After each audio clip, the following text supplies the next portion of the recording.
Good evening, Therapy Army. How are we doing? Welcome to United Real Therapy. It's gone from comedy. It's not comedy anymore, people. Nobody's laughing. We are the laughing stock of world football. I repeat, Manchester United, what used to be a football club, now it's bankers' cash cow, is now the embarrassing, the butt of all jokes in world football. And that's why Ajax can take the piss. But anyway, tonight, coming up, review. Can you guys hear me?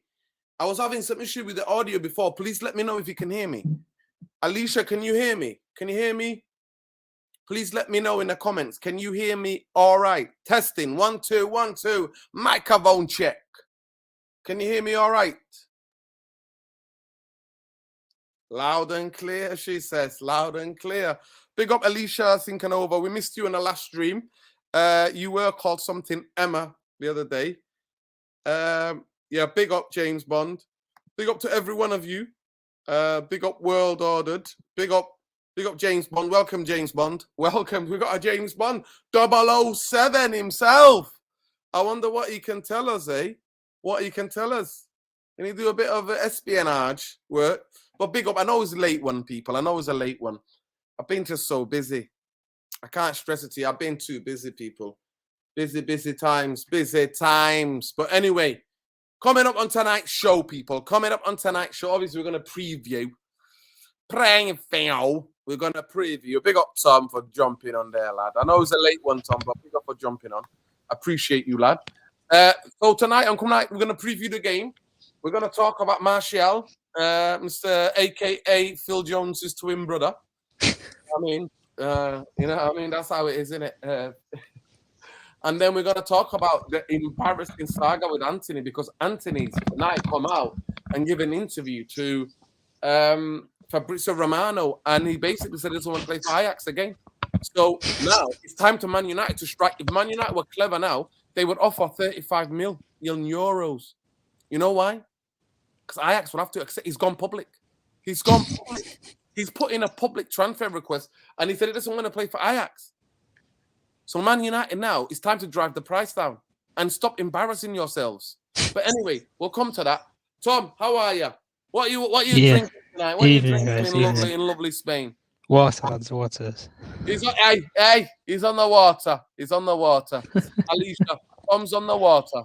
Captain Tom there. Evening, Alicia. Evening, everyone. Anyway, how you doing, Ruben? I'm telling you, honestly, it's it's tragic. We can't even laugh at it, Tom. We are the most embarrassing football club in world football. We are. If we pay this money for this kid, I'm going to have to talk about Antony first. We'll come to the preview in a minute, people. Yeah, let's talk about Antony. We're going to have to pay, and then the amount of pressure that comes with him coming with a price tag. Yep. And the expectations, other than that 22-year-old still finding his feet in world football. Why should he have all these massive expectations? True. It's incredible. You know what? Because with this club, you dumbfounded what they're doing. I think that I've got to have a conspiracy theory, Tom. Hear me out on this one. I think they do it so that Man United trends on the last days of the transfer. And I think they're doing some sort of money laundering or whatever they're doing to buy players at this price. What do you think, Tom? Is it ridiculous? Do I sound ridiculous? No, I don't think it's ridiculous. I just don't get the time. Why are we only the only football club that makes people sign non-disclosure agreement? What are we hiding? I think we all know we're hiding a lot, because if Manchester United had nothing to hide, Ralph Ragnick could be able to do interviews and everything right now and speak about his experience at Manchester United. He was probably the only one who's ever spoken the truth, who's actually been at the football club in the last 10 years, really, about the ownership and everything. Every other manager or anybody else has always backed them or hid away from the speculation of it all. But with the Antony one, I mean, the problem, and we said it when I spoke to you and Saeed, and I made the point, Is he a good player? Yes, but is he worth 100 million euros? No, he's not. And that's the bottom line of it. If a player is not worth that valuation, why the hell are you paying it? It is honestly, it's as simple as that. Listen, you could have had this, If you give you could have had Wolverhampton, this deal wrapped up like 3 months ago for 60 million euros for about 50 million. listen, You've had 3 months to get this deal over the line, and all you've done is what? Wait for a deal to expire for Frankie de Jong at 85 million euros. Like it's honestly, it's scandalous that they've done, and we've already seen it with the Casemiro, Nuruddin, and yeah, Casemiro's a brilliant world class player, but he's a panic buy. He's lastminute.com. That is all that he was because they panicked because they couldn't get the Frankie de Jong deal because the deal had already expired. And we know with how Man United are desperate, Barcelona would have moved the goalposts and wanted more money. But for a player who is owed 17 million euros or whatever he's owed, he's happy to stay there. Come on. Like, if you're owed money, why would you want to stay? But it's the same thing with Antony, where he's gone public about all obviously that he didn't want to play for Ajax and stuff like that. I think in many ways it's a bit disrespectful. I have got to be honest, because if this was one of our players, he is, yeah. But listen, he could do this to us if he comes in 3 years' time to Real Madrid. yeah. Well, this is You the know what thing, they though. say? Listen, when people get in relationships, if somebody's cheated on their partner to be with you, usually they do it. They're going to do it to you as well. Sometimes well, people do it to you. So that's the thing. You've got to be careful. You have got to be careful for what you wish for, really, and it's wishful thinking. But with Antony, I mean, don't get us wrong. He's a brilliant player, but he's not worth 100 million, Nuruddin. And this is the point. If you're prepared to spend if you're prepared to spend 100 million pounds, we can name 3 different players that you can get for 100 million pounds, and these are permanent transfers. You made the point about going and getting Tillemans. I'd probably prefer Moses Caicedo. Yeah, you've also got players like Gakpo that you could go and get, who are a lot more of a cheaper option than what Antony could be. No, listen. I said we can get 2 players for this money. We can for 100 million. Caicedo, we can get Caicedo and go and get Neto from Wolverhampton. Oh, Neto. Yeah, this is the thing. You can get 2 players for what you can get for Antony. This is the thing. Or just walk away from the deal. Like, I don't exactly. If he's kicking up a fuss and saying he don't want to go anywhere other than Man United, even if you don't get him this transfer window, go back in for him in January. Go back for him in the summer, because if he's not playing, Nuruddin, because of what he said, that valuation ain't going to be sticking at 100 million euros. It will be going down. He's 22 years old. He's got probably about 10 years, a whole decade left in football, probably to develop and get to the highest level. What is waiting for 6 months? If I would be prepared to wait 6 months if you're going to get about 50 million pounds knocked off that valuation. That is what you call good smart business, and that is what you call high level recruitment. But if you don't get the player that you want for the valuation that you want, you move on. That is just how it works in football. I think they do it on purpose. I genuinely think they do it on purpose. We're getting pants pulled down. We negotiate. We always do. We always do. Gamers, listen, it's not. They do it on purpose. I'm telling you, they're doing something dodgy, because you can't repeat 10 years the same fucking bullshit. You can't be repeating the same thing. Honestly, it's crazy. It's crazy.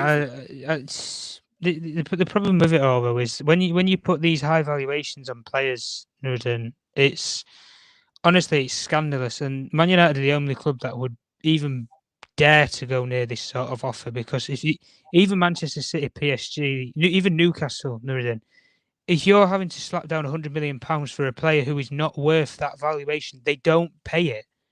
Like with Manchester City, for example, with Jack Grealish, they thought he was a 100 million pound player, which probably at the time and off of his performances at Villa, he probably was. Just like with Manchester United, with Jadon Sancho in that season where we didn't get him in that transfer window, he probably was worth 100 million pounds at that particular time. But he digressed, and we got the price down. Listen, Tommy Black. Listen, it just says if we were United fans, I'd rather pay 90 million for a good player than rather than the same money for 2 mediocre players. Gakpo. Yeah. I don't rate Gakpo. I actually don't think. But I'm telling you now, Tommy Black, he's not worth. He is no way. At the most, he's worth 50 million euros. Yeah, 50 million. At the worst. At the most, you go for is 60 million euros. At the most. 60. at the most, and that's it. See you later. I mean, I just don't get the negotiating tactics. And I made the point to you and Saeed where you go in terms of the quality barriers and the quality levels. You can tell our recruitment this summer has been disastrous in terms of the players that we have gone for. You can't tell me you go from De Jong to Rabiot to Casemiro in terms of a chain of quality. If anything, Casemiro is probably above all of them in terms of the player that he is right now. Or he's very close to Frankie De Jong if you were going for a midfielder. Same with Antony, Nuruddin. How the hell do you get as low as Arnautovic, who you go for first and make a bid for, before you even go for Antony? And you're telling me there's quality barriers and that we've had this, Mirto called it the master plan. Where is this master plan? We're trying to loan a goalkeeper from Newcastle who's not even number one. I mean, honestly, like I'm lost for words with the recruitment strategy anyway, because there have been so many players that we could have got here. Miles Johnson, for example, brilliant comment, I think, here. You could get someone like Fabio Ruiz, obviously, who's gone off the market now at Napoli, would have been a brilliant midfield option, alongside someone like a Casemiro.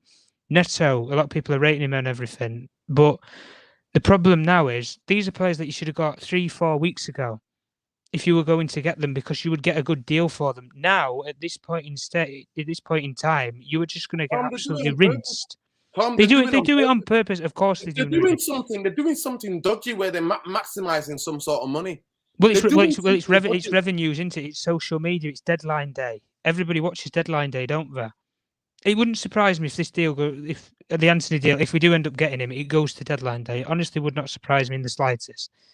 But we always know with Manchester United, and I will make a prediction with a lot of any part of the therapy army right now, Manchester United will at least sign one player. Doesn't matter who it is, one player on deadline day.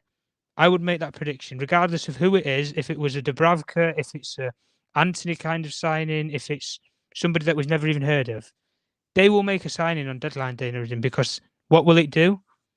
It will entice the fan base to watch Sky Sports, which Manchester United make money out of Sky Sports anyway, because of broadcasting rights and because of advertisement and naming rights. That's just how it works with football and the financials of it. But the only thing I don't get is we've done this so many times where we push it to the wire. Igalo, Josh King, all these sort of players, man. They're not Man United players. I'm sorry, they're not. Antony potentially could be a superstar, yes. But is he worth the price tag? No.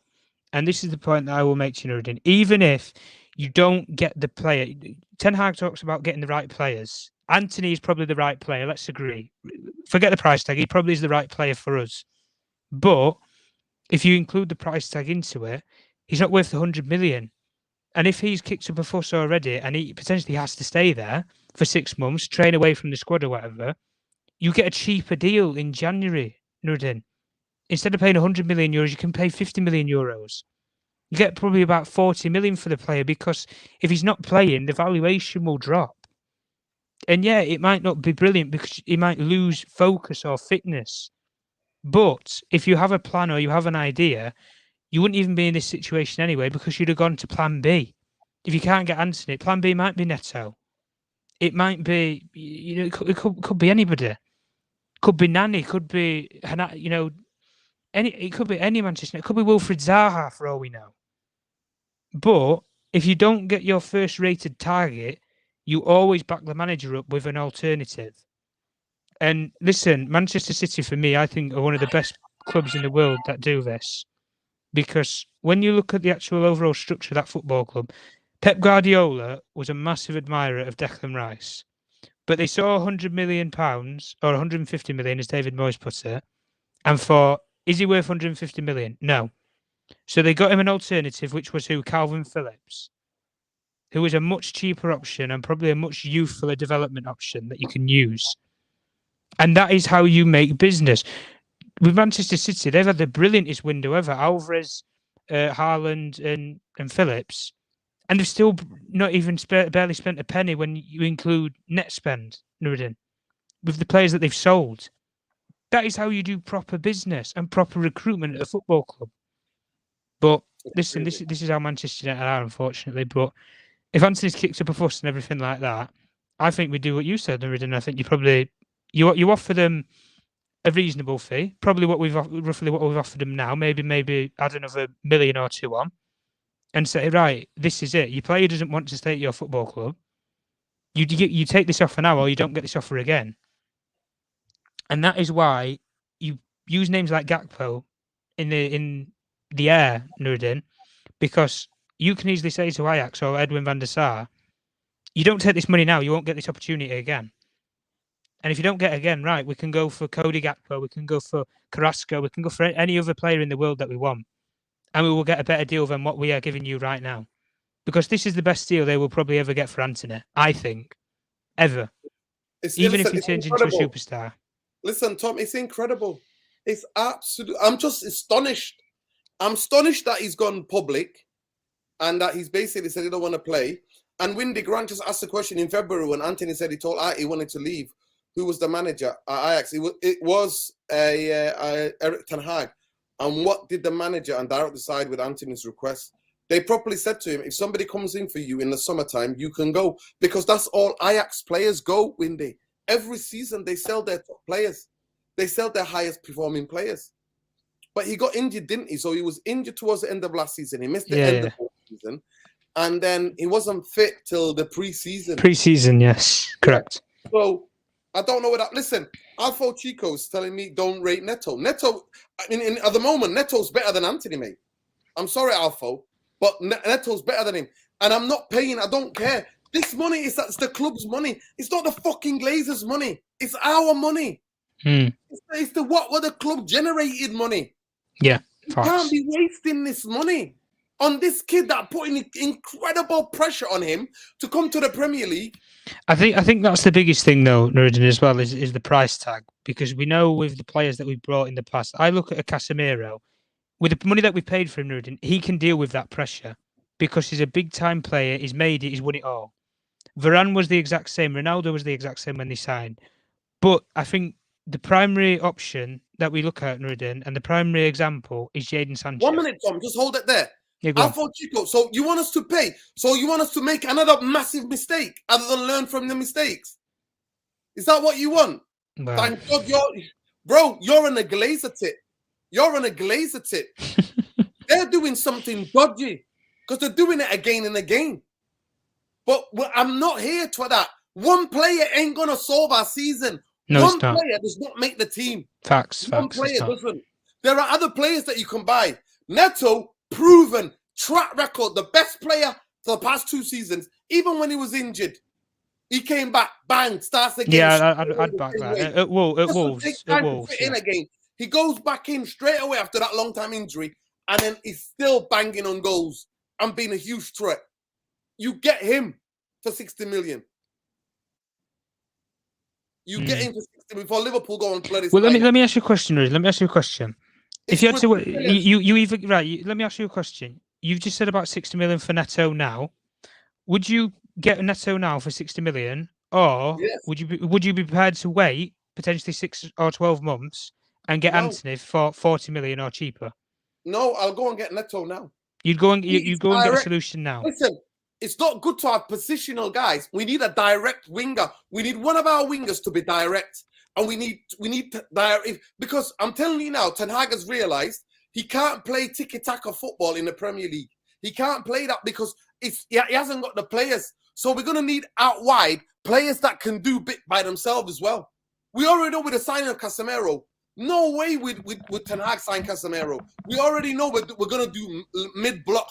We're not going to do low block. We're going to do mid-block. And we're going to need players that are decent on the ball, that can hold possession by themselves. Yep. Out wide. It's crazy. It's absolutely crazy. Alfie Chico things like this. Honestly, I'm astonished, Alfie Chico. Guys, in the comments, please tell me, are you going to pay the money? I want to hear from you guys.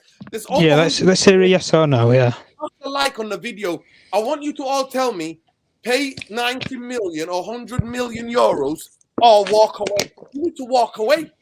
We need to walk away from this deal. Yep. It's literally making us into an embarrassment. We are an embarrassment. One player ain't our savior. So tell me, walk away or get the player. Personally, I'd walk away and I'd invest in other areas. Me, personally, I think With the 100 million euros, we can go and find another midfielder. This is what I mean. You can, Nuruddin. You know what? You know what? Let me say one thing to you. Listen to me. I'm happy. I'll say to Ten Hag, if I was a director of football, I'll say, listen, we're gonna need this. I'm gonna try to help you get players that are more important and suited to well, the way this you is the play. thing. But what I'll say is this: we'll get Siak for a season on loan from Chelsea. On that time, work on Ahmed. See if he can develop his game. You can help him train and give him a couple of goals. And then I'll go and buy you with 100 million, 2 players that you want. You tell me 2 players that you want, and I'll go and get you that players. Well, Nuruddin, let me ask you this question. We've bought 2 defenders already. And I think a lot of people will say it. Our best defensive line is probably Malacia, Varane, Martinez, and probably Delo. But I think we know that we need an upgrade on Delo. So what I'm saying to you is, do you go to Ten Hag and you say you can have the midfielder that you want, you can have a pick of a midfielder, and you can get the right back to complete that back line? Because if you complete a back line, Nuruddin, that back line can be set then. You don't need any more improvements. You don't need any more replacements. You finished off basically one part of the team, or one part of the project, should we say, which would be the defence. We can get on about goalkeepers and stuff like that, and midfield and attack. But like you've just said, Antony, if he comes to the football club, he's not going to solve Manchester United's attack. One player is not going to save that attack, not at all. Just like Casemiro will not save Manchester United's midfield. It won't. You need more. You need more technically gifted players who the ball basically sticks to the boot. You need people who are slicky, silky. That's the kind of players that you need. But like I've just said about the recruitment policy, Nuruddin, it's been a shambles because you have gone for so many different profile of players. It's unbelievable. You need a certain profile. Like we go back to the point about the attacking option, Nuruddin. One minute it was a centre forward. 1 minute, no cent. Listen. No, that's not. No. They wanted to loan him out to AC Milan. Yeah, for 10 million. Yeah. Something like that. Yeah. So we'll take him on loan. Mate. No way. They don't fight. You know what? Are you kidding me? Who's biting him for 40? No chance. No cent. Tom, I'll say this again, and I'm going to be done with this because we need to do the preview. Yeah, we need to do the preview, man. Yeah. Absolute madness. Exactly as Windy said. It's ridiculous. The kid is going to be on so much pressure if they get him now. Even for 90 million euros. He's on extremely lot of pressure. He's going to be trending every week on Twitter. You know what Twitter's like now? He's got to basically come in and give world-class performance at every game, and he's not going to do that. Wait, let me ask you a question, Rudy. I don't know for sure, because I can't remember off the top of my head. Is he probably the highest signing of the window if we signed him? In terms of price tag, I mean. Because I think if you convert it, it's about 75 million or something ridiculous like that. If it's 90 million euros, that is anyway. One second, Thomas. Listen, Chico, I understand what you're saying. I know you're a fan of Antony, but I'm sorry to say, Alfie, you cannot be serious. This is going to damage the kid. You know what the press are like. He's not English, because look at Grealish. Grealish went for 100 million. Do you see any of the press coming out criticizing him? No, because it's the English tax, one. Second, he's an English player. He's an England player. So they're never going to say anything. This kid is Brazilian. They're going to come out. You're going to see they'll cook him. Journalists going, look at this guy. What's Eric Ten Hag doing? Look, Eric Ten Hag needs to be sacked for this. That's what they're going to say. Well, they've already made a story about him anyway, because they said Manchester United are spending £75 million on a player from the Eredivisie who's never been in a European major league. Like, the Dutch league is not top 5 leagues in Europe. It doesn't have the broadcasting rights to class it as a top 5 league. But when you include it into that, Nuruddin, you're spending £70 million on a player who we know coming from that league is hard to develop. Malacia, you can understand, because it was a lower risk option. Martinez, you can understand, because it wasn't the major price tag that we're paying now. But in saying all that, Nuruddin, Manchester United will survive with or without Antony coming to the football club. And that is a fact. They will survive with or without Antony. The question is, can Manchester United, in the final days that they're at, if they walk away from the deal, can we trust them to get another player? Can we trust them? Because I think if they walk away from this Antony deal, Nuruddin, I don't think they have a clue where to go next. And I will honestly say that genuinely. Where the hell they go next, I don't know. Because they can't go for Gakpo, because Gakpo is not even a natural right winger. He's just an attacker. He can play anywhere across the front line. That is Cody Gakpo in a nutshell. He doesn't have a designated position right now at PSV. He plays anywhere along the front line. With Antony, he's a designated right winger. Listen, at this point, Tom, every club's going to try to bend us over. Of course they are. Well, look at what Leicester are doing with Chelsea with Fofana. He's not been a player that they've wanted all summer. They're going in last minute, and now they're getting the pants pulled down for the price tag. 70, like they wanted to pay 70 million. Now they want 80. Oh yeah, sorry, yeah. Nunez would be the highest, wouldn't he, for 85? My bad. I don't mind if this kid was a striker and he was the hottest property in world football. This is what I mean. If it was like the hype that like Erling Haaland had. Yeah, if this was Erling Haaland, I won't mind because it's guaranteed. Like Wayne Rooney was guaranteed. Rio Ferdinand was guaranteed. Berbatov was guaranteed. Yeah. No, I just don't see it. But there's no hype behind this signing, though. This is the problem. The hype. About the hype. Listen, if this the hype. Hold on. The hype this summer was what this summer, Nuruddin? Frankie de Jong, not Antony. Yeah, listen to me, Tom. If this kid was guaranteed of the Haaland level of guarantee, that's what I mean. Then I would be like, you know what? Give the money because he's gonna back it up. Yeah, he will back it up in the future. He's not. He's a decent winger. He's developing.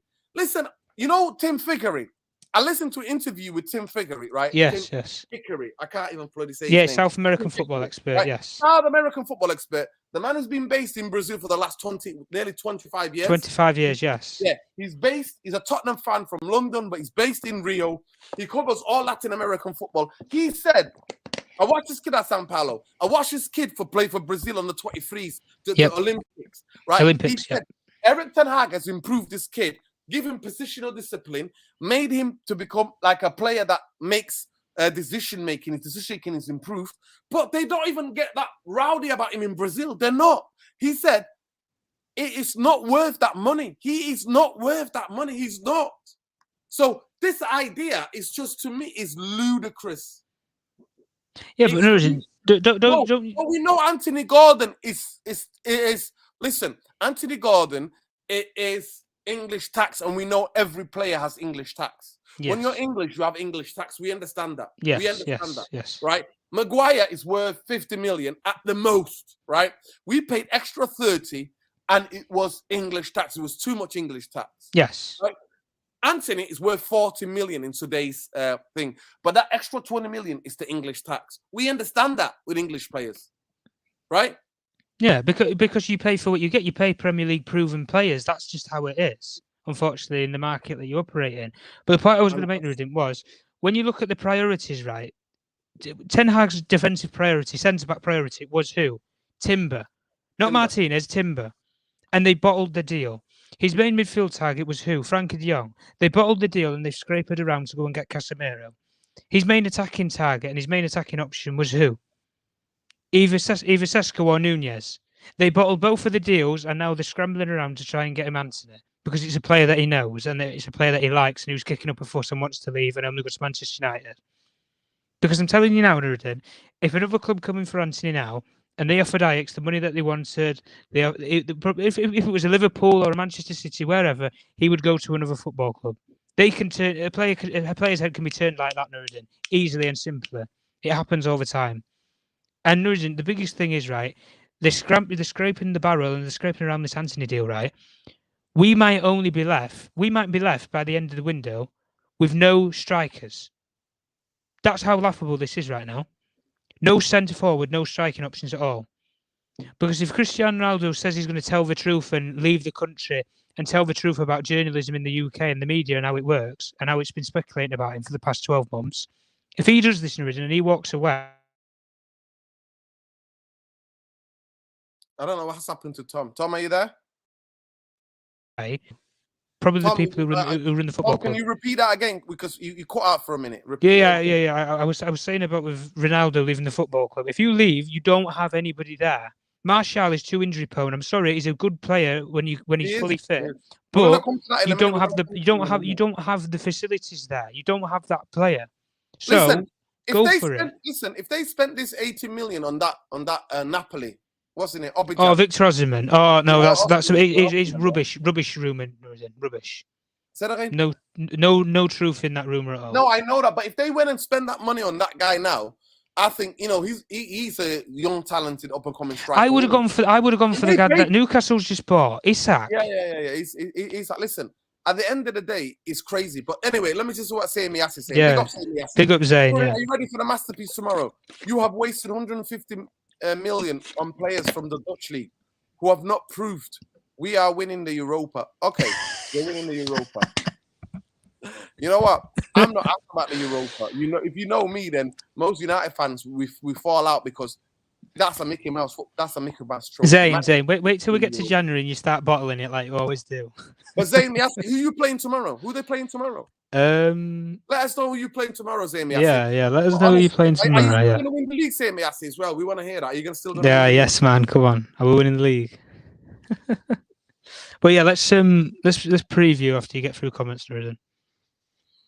Honestly, it's crazy. It's crazy. Let's start. Let me just let me give the fundamentals. So basically, I've got on a bit of a breaking news as well from tonight, people. Let me get this in the chat.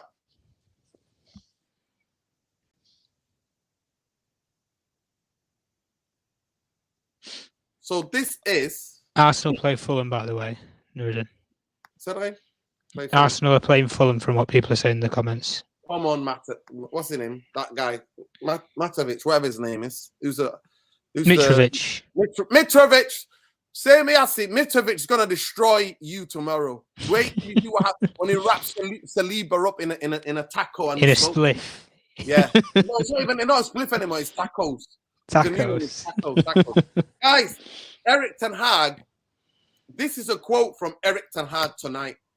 All right. Quote from Eric Ten Hag. So this is regarding Maguire. He basically said Maguire being captain does not guarantee him.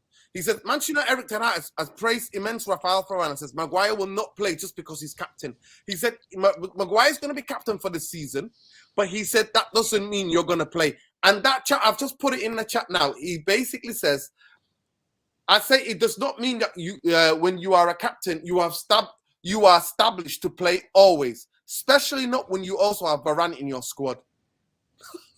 What do we think about that, people? Well, what do we think about that?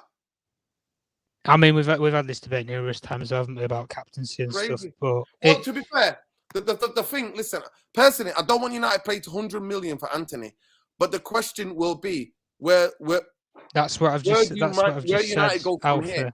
They don't have a plan. They do not have a plan. Listen, they've embarrassed the kid because they should have gone for this Alfie Chico in June.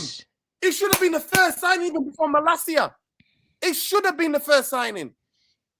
And now Ajax is saying we haven't got a replacement. And can you blame them? Can you blame them? They're acting like who? Dortmund. Because they see what Dortmund done with who? With Sancho. Sancho, yeah. So listen, Alfie Chico, thanks for the super chat. But I'm telling you, this is what the club is. They're making money from this. And somebody said, who was it? Good.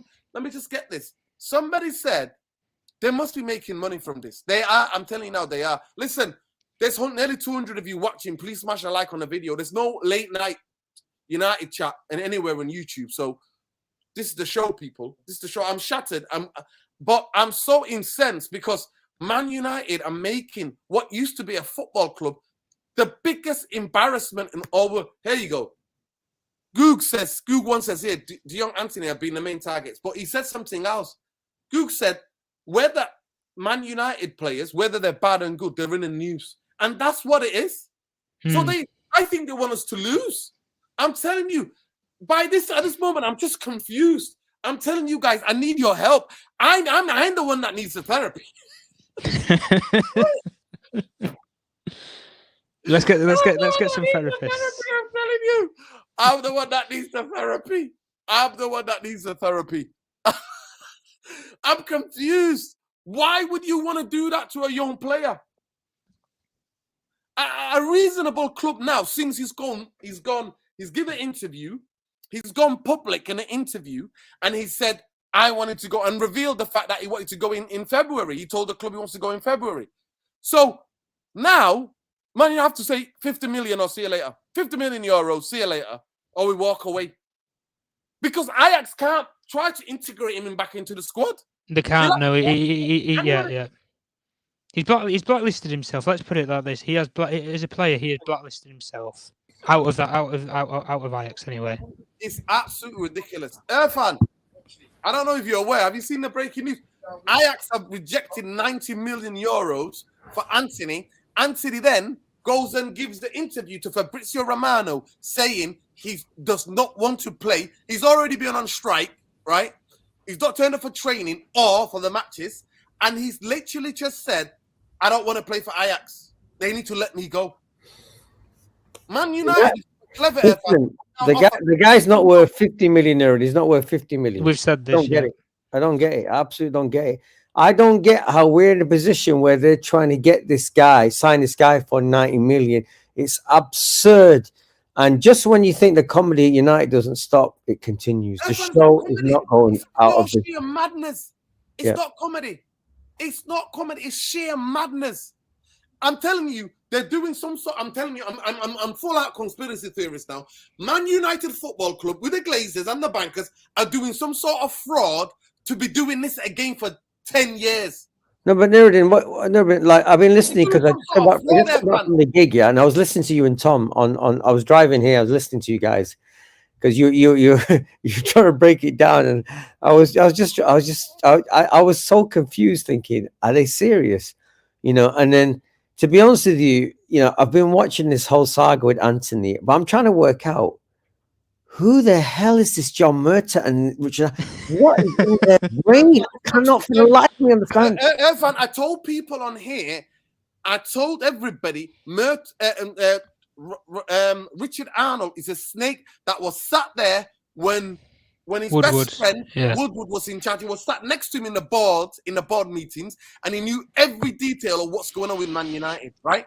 So for me, I never trusted this snake when the media were falling all over themselves saying, Man United fans filmed him. Like the most ludicrous thing ever, right? For fans to feel sorry for him, right? And that was part of Neil Ashton's plan to try to get emotional, go, oh, look, the United fans threatening him. There's 2 fucking police vans outside the fucking pub.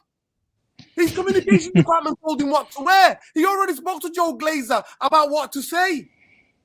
And the people will try to feel sorry. Listen, there's nearly 200 of you in here. Please smash a like on the video, subscribe to the channel. You're not going to get this level of analysis from, I'm telling you, you're not going to get it anywhere else. You're not. What our football club, to me, it's official anyway. We're not a football club. Now, we are some sort of money laundering, social media manipulation. Honestly, I think we're a tourist attraction now. We're not a normal football club. We're not. And the kid now, we've ruined him. We've ruined this. We have to walk away, Evan.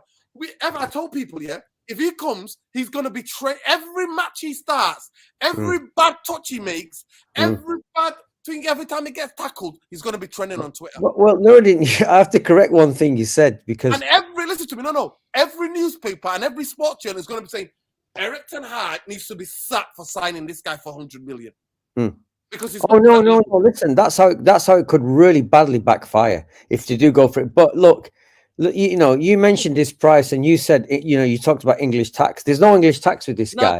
There is no English tax. No. I was explaining Gordon, Antony Gordon. Yeah. You have to be English to have English tax. Yeah. You have to be English, Nuruddin, Yeah. That because the English tax, right? Yeah. So I was explaining those 2 deals in the chat. Some people talking about Maguire. We played that much.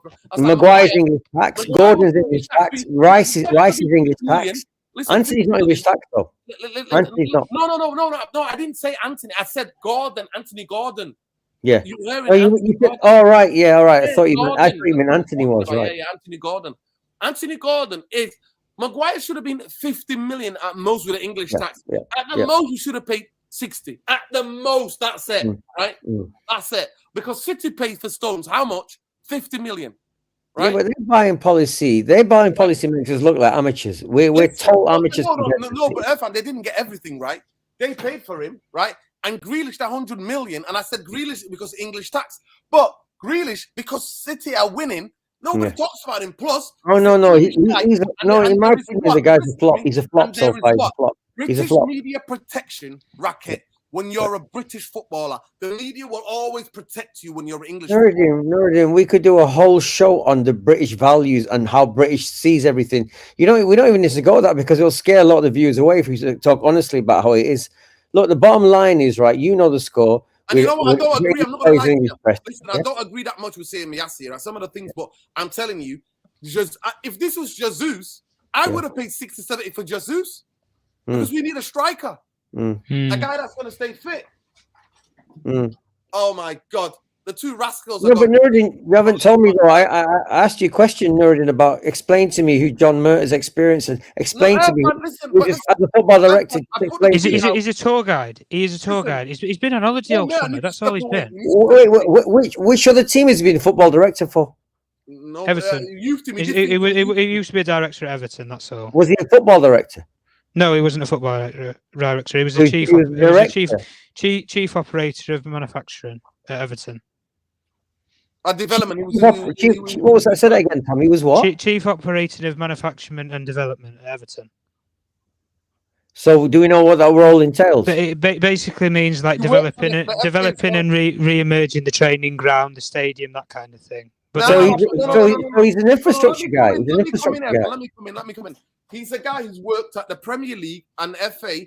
Yeah, he has had them roles as well. Talent development. He did exactly the same job as Andy O'Brien. Andy O'Boyle. Yeah, Andy O'Boyle, the guy who's our number 2. He's our number 2. You don't hear about him now, do you guys? All of this, Irfan, the transfer market has been taken over by Joe Glazer. Joe Glazer is the guy who's driving. Richard Arnold and Joe Glazer are the two people driving this now. They're the ones who are driving. You're absolutely sure about that? 100% Irfan. Murtaugh is a guy, but he does what he's told. You don't navigate the Glazers navigate you.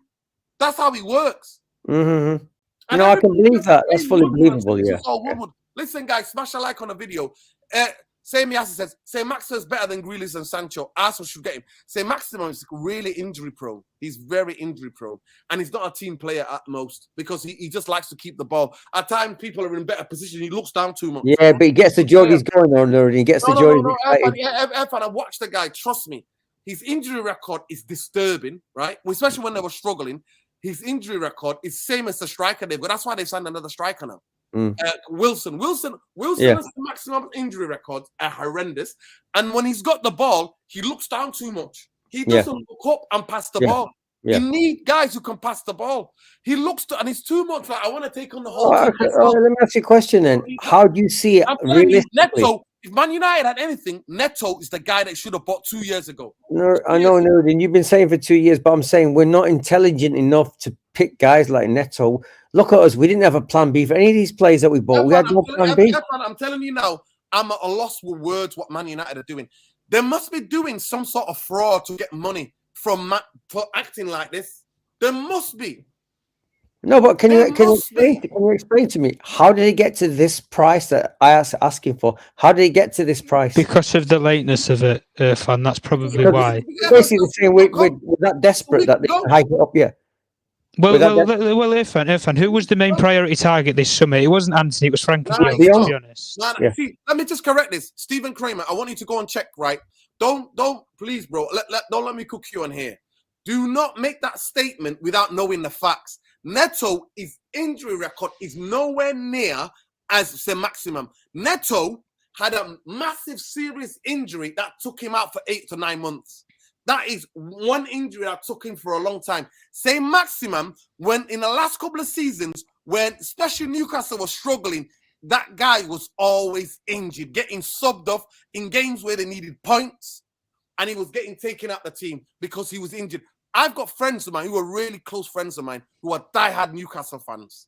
They tell me the guy is injury prone. So go on to that. Yeah. I know he as well, Nuruddin. Yeah, he's injury prone. Trust me. Neto has had one long big injury that's had him out for 8-9 months. I think it was cruciate ligament or something like that. It's a cruciate ligament, I think. He did his ACL, if I'm not mistaken. Tom, can you just have a look? Who are you on about? Neto. Can you just have a look at Neto's He injury did record? it was an ACL knee injury. Okay, look at say Maximum and Neto's injury record, Tom. If you I think to be fair, I do think St Maximum has had more injuries, even though they're short-term injuries. But I know Neto's had a long-term injury before. But Maximum's normally been like, if he's out for. He's basically in a way similar to how Martial is. He's a good player, but you don't ever get a consistent run of games with him without him picking up an injury that puts him out for a couple of weeks. That's the only problem with Neto. He's had one major. He's basically like a Wesley Fofana, really. He's had one major injury that's put him out for a couple of months. But apart from that, he's not really had that many. Well, he's not really been missing in action that many times. If you wanted to compare the two, anyway. Big up, say Miasi. Maybe the directors get kickbacks. They must do. They must do. Honestly, say Miasi. Maybe they do. I think that happened in your club, didn't it? Somebody got sacked because you were signing players, and that's what he was accused of. The guy that was helping you to sign players. Correct me if I'm wrong. You don't have to put a super chat in, but say Miasi, please comment. One of your guys was dodgy, and he was getting kickbacks from agents. Please let us know. Maybe the director's getting kickbacks. It's all down to money. It is. It is. But I'm lost for words. But Irfan, listen, apparently I'm not letting you speak. Go ahead. No, it's not that. It's like I said, this whole thing is I just can't believe it's got to this level. I just can't believe. I mean, like, we know that De Jong thing was a joke. It showed their incompetence. But then buying Casemiro, which I didn't understand, like I said, and then I told you that the coaching award is just won by what's he called, Ancelotti. And he talked about the mid-block, etc. And you're saying already that we're going to play mid-block. When if we bought De Jong, we wouldn't be playing on mid-block. We'd be playing more Ten Hag style. But you just said Ten Hag's got to adapt his game because he can't play the way he wants to play. He can't do tiki-taka. He can't do those things that he wants to do in the Premier League because the Premier League won't allow that. Yeah. So what? Yeah, but I'm trying to work out. Huh? And we don't have the players as well. We don't get. But I'm trying to work out after the performance against Liverpool. I'm trying to work out, is there something to build on there? Surely you'd be thinking we've got a method here and we build around it. I'm trying to work it out. I don't understand. You can't, F1, you can't. Let me just break it down quickly for you. When you have a team like Liverpool who keep possession most of the time, we play counter-attack football. Majority of our team for the past 6 years, even the mixmatch from Jose to Oli, one thing they can do, our team, is play counter-attack football. That's the only thing they're coached on, right? So Liverpool perfectly played into our hands. Southampton are not going to give us all of that room. They're going to set traps for us. They're going to be looking to counter-attack us. So they're going to play low block. They're going to play low block. Here's what Southampton are going to do. Let's get into the game, by the way. Guys, we'll get into any idea what Man United are doing with the Antony thing? Follow me on let's see your views in the comments. Let's see what you think about Antony thing, yeah? Let's hear what you I want to hear from you. But please make sure you put in the comments, right? Not just on the live now, right? Yeah. But in the comments, I really want to hear from you what you think what Man United are doing. Yeah. I'll say this, fam. Southampton are going to play the way they played last season. They'll press us at certain points where they'll do a full press if we try to play out from the back. They'll set traps in midfield for us, and then at times when they need to, they'll sit back and counter-attack us. They have those three off. They can play that. Last season, Southampton away, they did exactly that. Three different tactics to unite into the game. So we're going to have the most possession tomorrow, most likely. And it's going to be about how we open them up. If we get one goal, they're going to have to push, right? Because they're home with their crowd. But let's go into the game now. Let me just get the statistics. About this game. So let me just go to the statistics of this game tomorrow. It's crazy. Honestly, I'm telling you now, this thing has rattled me today. I need some therapy. I'm telling you, I'm rattled. No, listen to this guy who says, "Nerdy, let the guest talk." Let me explain. I've known this guy for 20 years, right? I'm rattled. Football. So, listen, don't worry about him talking or whatever, because you have to admit, for passion, Mr. Nurin gets a 1,000% score, not 100% score. He gets a 1,000% score. I'm sure all the people listening, all our people online, they know the score. So you know the score with Nuruddin. Okay, people. So basically, Southampton welcome back Roman Perraud. That's his name. I've butchered it. And Tino Livramento remains long-term absentee. Striker Che Adams is hoping to start following 2 goals from the bench at Leicester on last weekend. Manchester United will have midfielder Casemiro available for selection after he received his work permit. Antony Martial ruled out with Achilles. Victor Lindelof remains unavailable. This is crazy. It's crazy. So Martial's out again. They had to add Southampton haven't beaten Manchester United in any of their last 12 Premier League games, drawn 7, lost 5. The Saints are 2 goals away from conceding 100 goals in the Premier League against Manchester United. Southampton have lost 5 of their last 7 home games in the Premier League, 1-1 and drawn 1. They have conceded 2 or more goals in all but those 7 matches, exception being 1-0 victory over Arsenal. Right? James Ward-Prowse has 9 goals and 6 assists in the last 25 league appearances. Saints captain is yet to score in St. Mary's in St. Mary's in 2022 with a run of 11 top-flight games. There are 3 Southampton's 5 goals scored in the league this season all come from substitutes. Man United could win back-to-back fixtures in the Premier League for the first time since February. The Red Devils' current run is 7 straight league defeats away from home. It's their worst since losing 10 in a row in 1936. Wow. United have tried to avoid defeats in each of the opening 2 away league games this season, sequence they last recorded in 1973.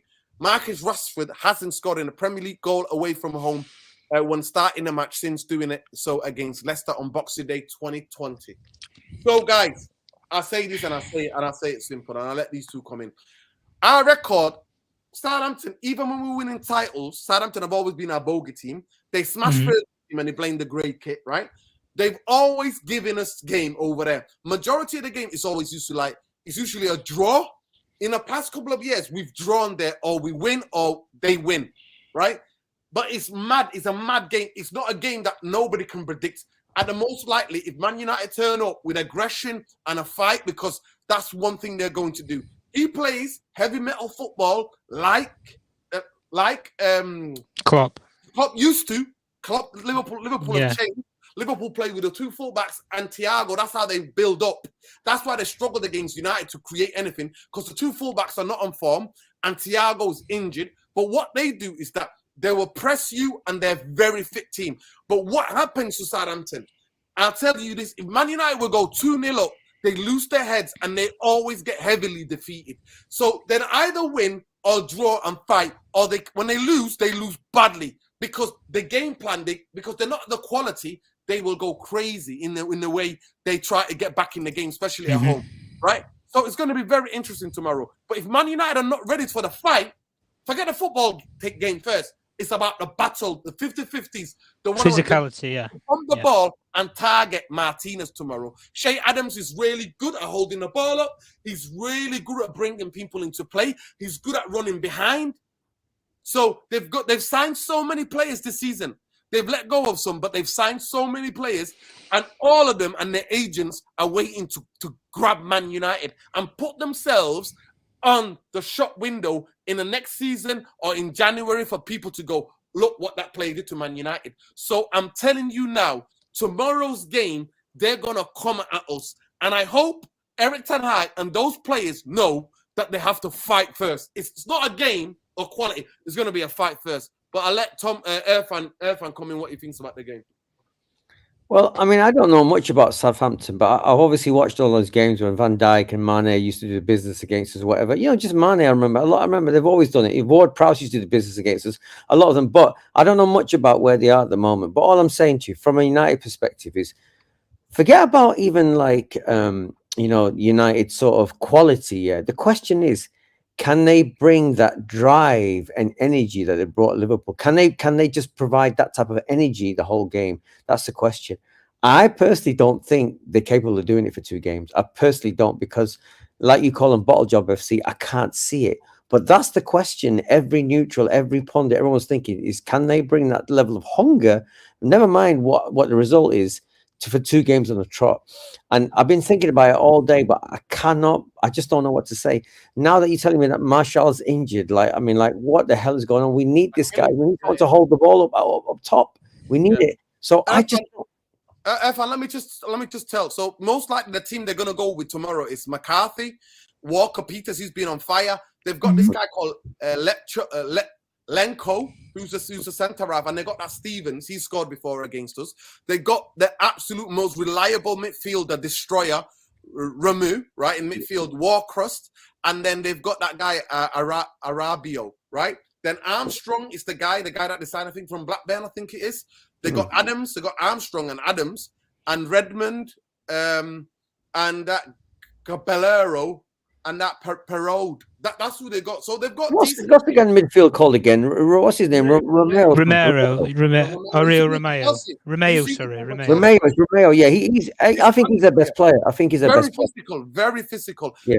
And their match winner always scores against Man United. Free kicks or puts in crosses is Ward-Prowse.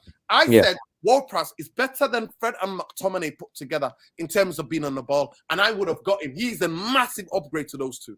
But now we got Casemiro, who's a different player. So this is where we're at. But tomorrow, I'm telling you, it's a fight. It's not just a fan. It's going to be a fight. It's going to be 100%. They're going to try to dampen us in our confidence. They're going to go all out to try to get a win. But let me just get this. Jamie Assey says, Arsenal 4th wins in a row incoming. We are on for a second. Rest of London clubs are rubbish. Irfan, you must be worried for United coming to the Emirates. I've never been worried about United going to the Emirates. I'm never worried about that. Yeah, never worried about that. I only realised today Arsenal have only won one European Cup, and that was in 1978. That absolutely shocked me. Someone was making a joke about them being. I can't remember which radio show it was about being them being. Was that Cup Winners' Cup they won, or what was that? I think they've only won one Cup, European Cup, and that was Cup Winners' Cup in 1978. No, they won one. They won one in the 90s. They won one in the 90s. Are you sure? Yeah. I don't remember. I don't remember. Maybe Zane can tell us. They won one in the 90s. They lost one, and then they won one in the 90s. They lost the game. They lost the Champions League. I know that, but they've not won one. Yeah. They lost the Cup Winners' Cup final to a former Spurs player scored that incredible goal. Do you remember? Yeah, they won a massive, crazy lob. That crazy lob. Yeah. What was he called? He played for Tottenham. Yeah. What was his name? Spanish guy. Yeah. So hang on. Before we get sidetracked with Jamie Assey, putting his thing in, let's listen to Tom. Tom, how do you see it tomorrow? Well, I think what you have said is probably spot on about physicality wise. They've got the players that are going to physically impose themselves in the game. That's what these sort of teams always do, and they make it tough for you by the tactics and the play style, really, because. I don't know what's happening. In many cases, I see it with Jesse Marsh. I see with loads of these, coaches that have been under the German style of way of playing football. I see with loads of these coaches where it's a case of, Ralph Rangnick being probably the main experienced one out of all of them, pulling the strings, should we say, of the way of playing that style of football. Play on the front foot if you have the technical players to actually do it, but if you don't and you play in a compact system, then you have counter-attacking triggers, which then you can play out with, where they have the players such as a Redmond or a Shea Adams who can hold up the ball, bring players back into play, or you have more direct players, like I just said, with Redmond who can then burst through the lines and take a man on and then put a cross in. But the main thing with Southampton that I notice anyway that we've always struggled with has always been the set pieces, and I don't mean just a free kick from James Ward-Prowse. I mean corners. Marking players such as Bednarak, and when they used to have Vestergaard and stuff in the past, honestly, it was shocking. Absolutely shocking. In terms of the organisation as well, was absolutely shocking. And like we say, we aren't the biggest team in the world in terms of height. But what you lack in height, you make up for in positioning. I've always noticed with players, anyway, especially with such as Martinez and such as Malacia in that Liverpool game, they're not the tallest players that will win every aerial duel. But they will always put themselves in the position where they won't get done, or they put themselves in the best position to win the ball, even if it's not in the air. But with someone like Shea Adams, he's going to back up into these players. Someone like Romeo is going to be steering the pot. He'll be putting in a couple of nasty challenges and trying to rile players up. And this is why I've seen it, especially with one player. Personally, I don't want to see McTominay play tomorrow.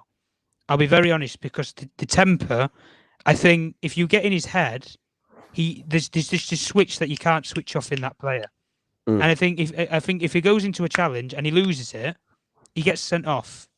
Personally, Romeo rubs him up the wrong way. Personally, for me, we saw it with Fred in that PSG game where Paredes absolutely completely played him. Nunez had his head pulled by Anderson a couple of weeks ago. I think that was a warning sign for a lot of football clubs, how players can just get in your head in a certain game. Romeo's one of those players, if he puts in that sort of challenge in you, and then it gets in your head and you're thinking, right, I need to get my own back here. McTominay is one of those players that will react. Yeah, because Nuruddin, like you said, it's a shop window. When you play United, it's like, okay, it's time to meet. If I excel, I might get an offer from move somewhere. Yeah, you'll get more money. You'll get you'll get a wage, or you'll get a bonus in your contract or something. That's what it is with Manchester United. They make money.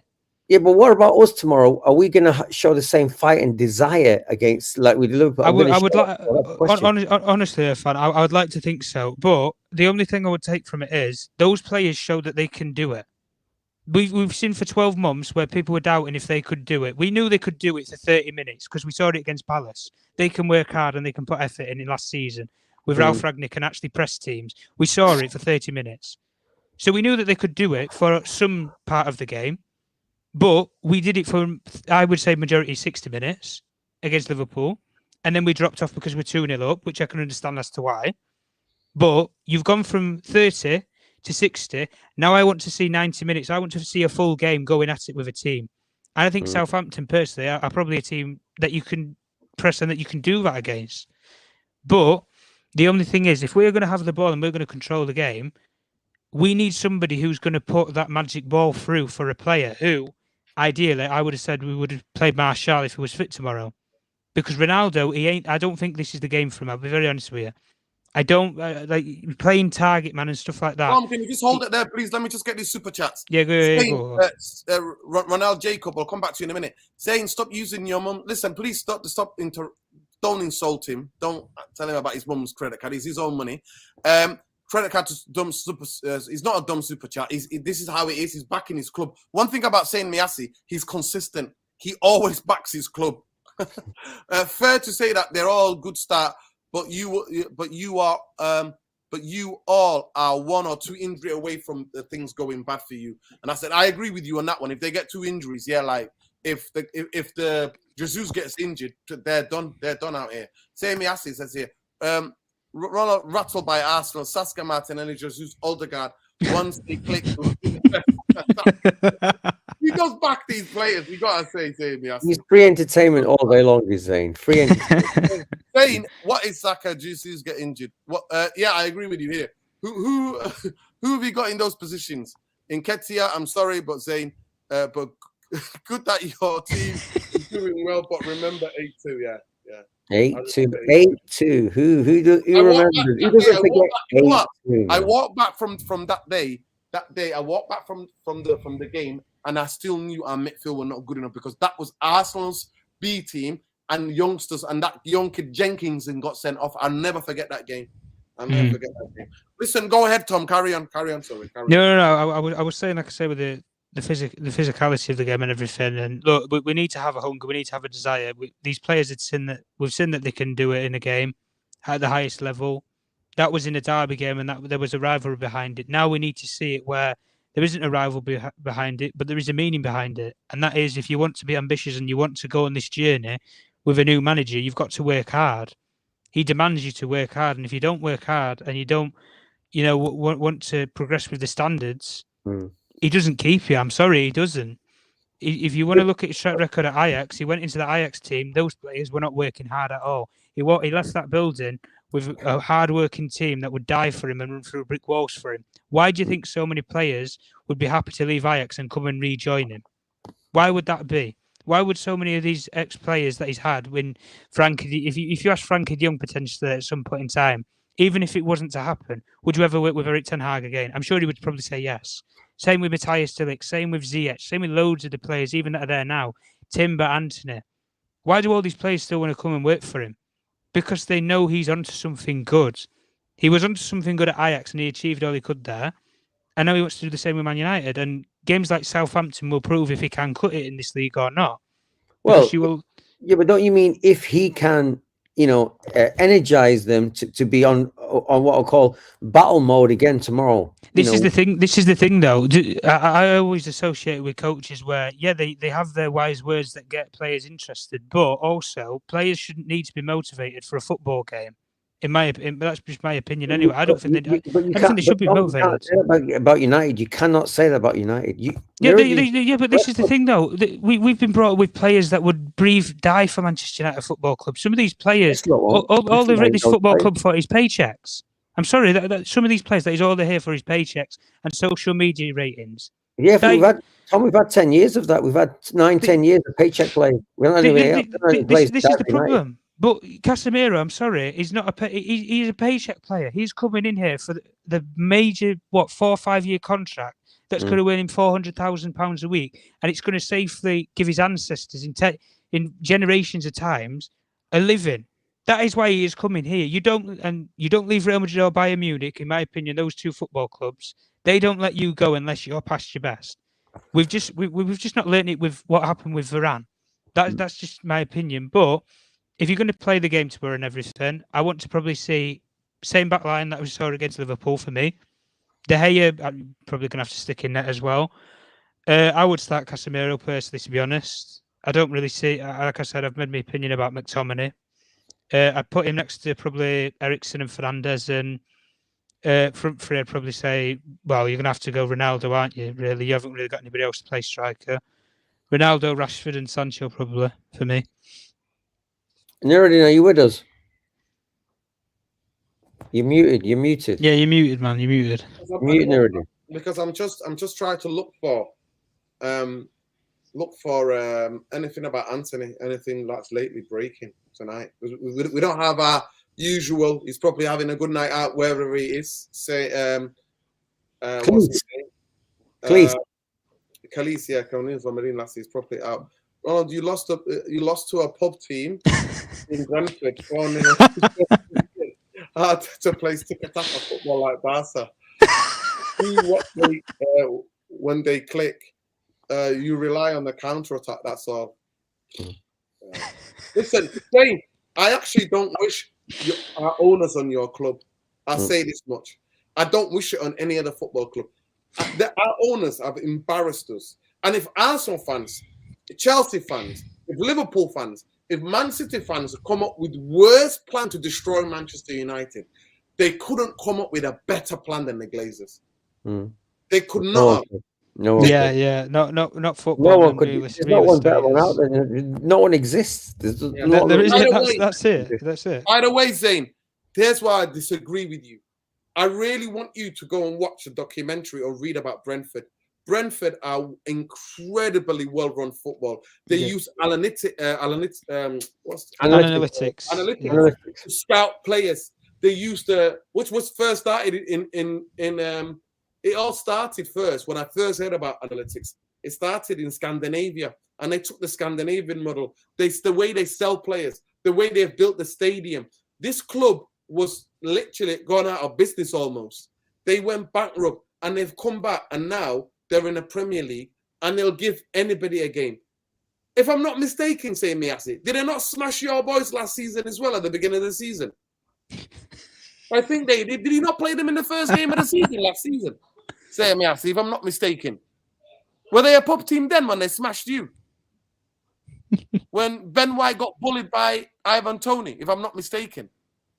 Hey?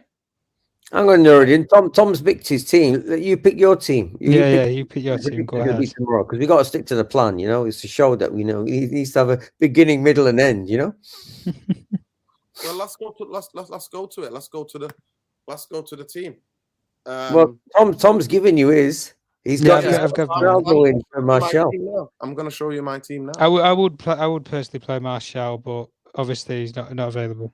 What happened? What's the injury he's got? It's Achilles. Oh man, this guy's injury prone, isn't he? It's apparently 2 to 3 weeks, supposedly. Well, that's the team tomorrow. Well, Ghana, I'm not going to play Casemiro instead of Ghana. So you think you put Casemiro in straight away? Yeah. Welcome to the Premier League, mate. You need to fight. I can't even get him on here. He's not Yeah. It don't matter. It don't matter. We already know you'd play him, so it doesn't matter. Let me just try to update this. So De Gea, obviously De Gea, David De Gea. Malacic keeps his place, even though he's going to get a different kind of challenge tomorrow. Absolutely. Yeah. Even against Brentford, he were a bright spark. So Martinez, Varane. We know he's injury prone, but he plays. I'm with you so far. Yep. It's got to be Dallo. Yep. I would play. There's your Casemiro. Yep. And then I think he looked tired. What's his name? Ericsson. Ericsson, yeah. Yeah. But he's played all the games. Yeah, I'd give him a break. I'll mix it up and play Van der Beek because now, Casemiro is going to have to get used to this. So tomorrow, you know what? He's gonna. Are you gonna go bold? Are you gonna go? You know what I will do tomorrow? You know what? Are we going 4-3-3? Yeah. So it's got to be Fernandes then, yeah? Van der Beek, Casemiro, Fernandes, yeah? I think you're gonna surprise us in a year. Say that again? No. Are you playing Fernandes or Ronaldo? Because Ronaldo, I won't play Ronaldo tomorrow. Me personally. So don't pick him then. Don't pick him then. No. Who are you playing centre forward then? You could play Langer where Martial is. You could play Langer again if you want. Actually, for the height, yeah. Fred, I will play Fred, Donny van der Beek tomorrow, and then play Bruno here. You're playing Bruno left wing? No, I'm playing him just there in like a diamond midfield, right? Oh, 4-3-1-2. Is that what you're doing? Yeah, and then I'll just play these two up front. Sancho and Rashford, I'm going to presume. Rashford. Yeah. Really? Yeah, that's what I would do tomorrow. That's what I will start with and then change it, regardless where the game's going. You don't think that's too defensive? No. With Irfan, we need to keep them at bay. They're going to come out at us. They're on good form. You think it's a joke, don't you? No, I don't. I don't know. Man United players, you tell me, if you looked at the amount of games we've won that are half 12 kickoffs, Man United are not half 12 kickoff team. No, we're not. We're definitely we're not. Definitely not. We're not. So that's what I will play tomorrow. I will try to keep the ball away from them and win it back and battle in midfield with Bruno as well and play that diamond. Try to play that diamond. So these two here, try to play a bit of the diamond.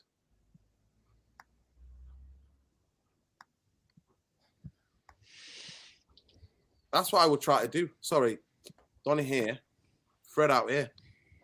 So these two can cover the fullbacks. And then we've got a bit more of a diamond.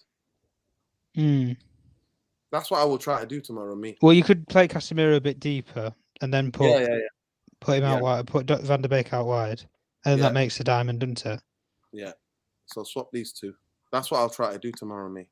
I think he needs to, to me, this is a game for Casemiro to come in and just to see what he's like in this game, because everybody thinks he's the player that plays with Cruz and Modric. He's not. He's going to get an absolute shock tomorrow with amount of time he's going to get on the ball. With two people on him, that Romeo going to try to take him out. Wendy makes a good point. She says that they'll play Fred with Casemiro because they played together in Brazil. Yeah, that's what I said. That's probably why. Yeah, that's why I'm playing them. That's me as well. That makes a lot of sense. Yeah, that's why I'm playing. But have you noticed as well? Whenever you watch Brazil, Casemiro's probably made Fred actually a decent player. Yeah. And he's not playing with these two legendary status players in Modric or Cruz, really. And in many cases, it can be more of himself because he's not playing with these players. But it begs the question, doesn't it? Really, if he doesn't play Ronaldo, what are we thinking? Are we thinking, no, Ten Hag definitely doesn't fancy him at all, or he just can't? Who's that?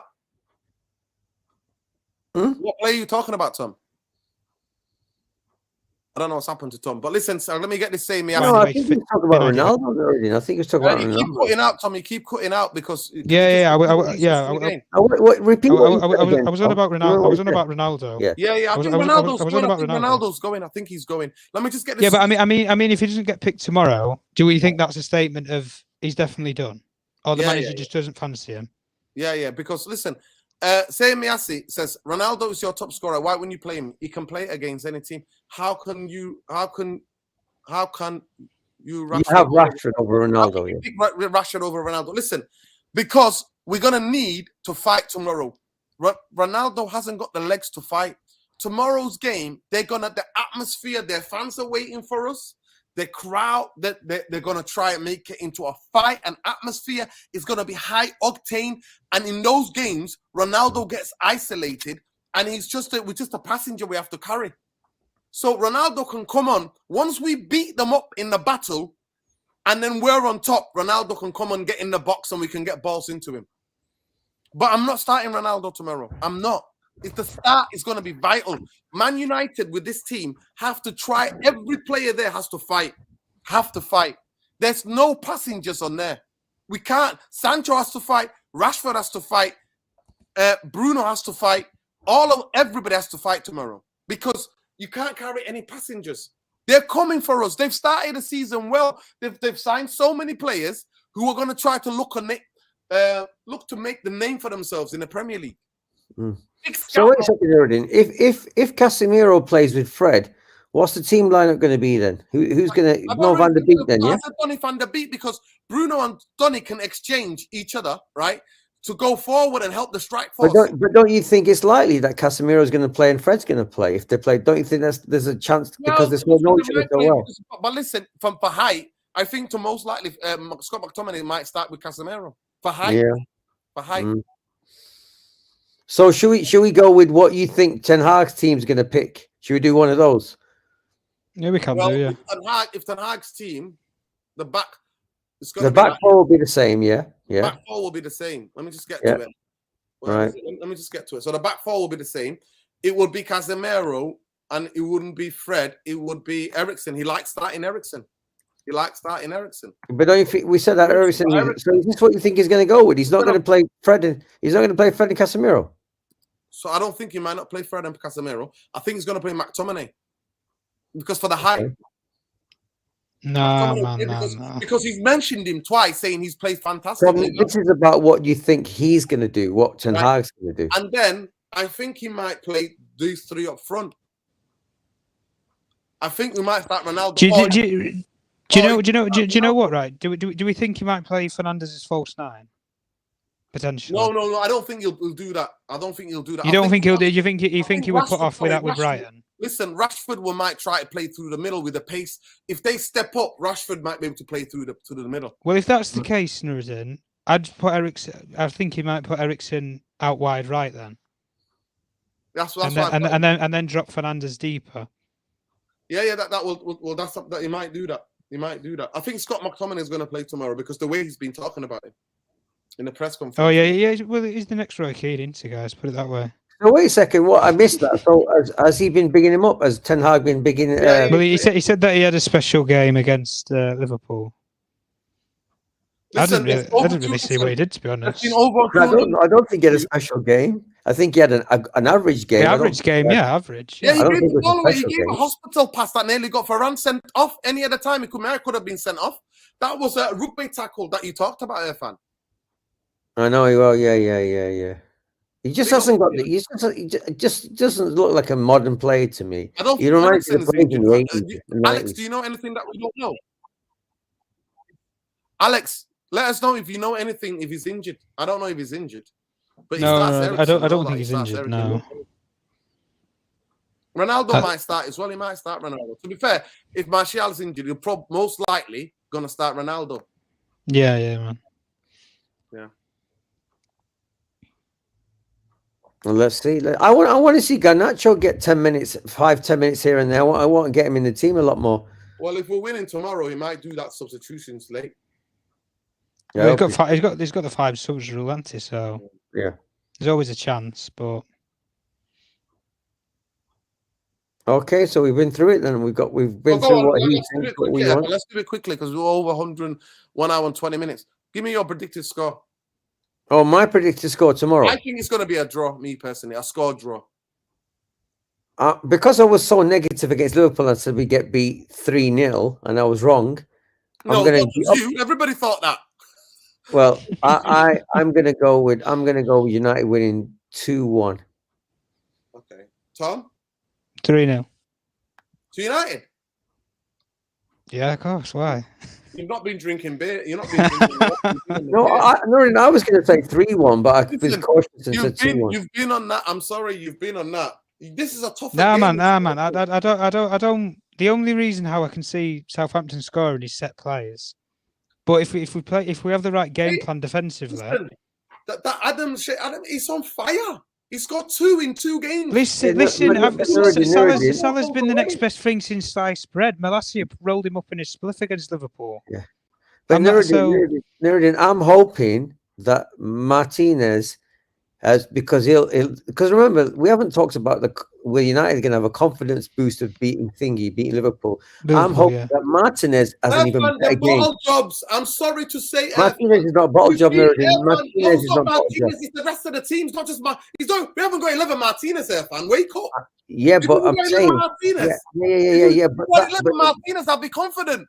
But it might change the psychology of it all. Mentality, bottle jobs, psychologically damaged when we go 1-0 down. When we go 1-0 up, it's a different mentality. That's why my plans to win 3-0. We go not go a goal down. Tendencies. We've got bottle jobs. Yeah, but the question, I don't know if they're all bottle jobs or it's just. No, they are. Three-quarters of them. Sorry, I'm gonna have to stop you there. They are. They have been for 6 to 7, 8, 9 years. The bottle job runs through the whole fucking squad and the whole team. Yeah, but Nuruddin Malacia is new. Martinez is new. Yeah, there's 3 players. Casemiro's new. Ericsson came from a bottle job fucking Premier League. No, Nuruddin, you can't say that, man. Yeah, Spurs were a bottle job team. We are, but not everyone is. Irfan, we are the new Spurs. We have been for a fucking 7 years. No. We are a bottle job team. We are. I'm sorry, guys.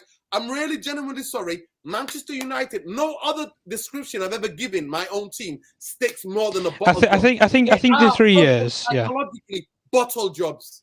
I think the team of last year, Nuruddin. You can see how nervous they are on the football pitch. They start all like shitting themselves. Oh, I don't want the ball. They start giving the ball away. But this is the thing, Nuruddin. This is the thing. Will these players be here? No, go on, Irfan. Go on, sorry. That's what I was going to say. Yeah, I understand your reason. You know what happened against Brentford? We all saw it. But Nuruddin, there's always a little bit of grey in that, And what grey, Irfan? You explain what happened against Brentford. Because Casemiro is new. Irfan, Casemiro is going to find... Martinez is new. You know, Casemiro tomorrow is not ready what's going to hit him if he starts the game. I'll be shocked if he starts to begin with.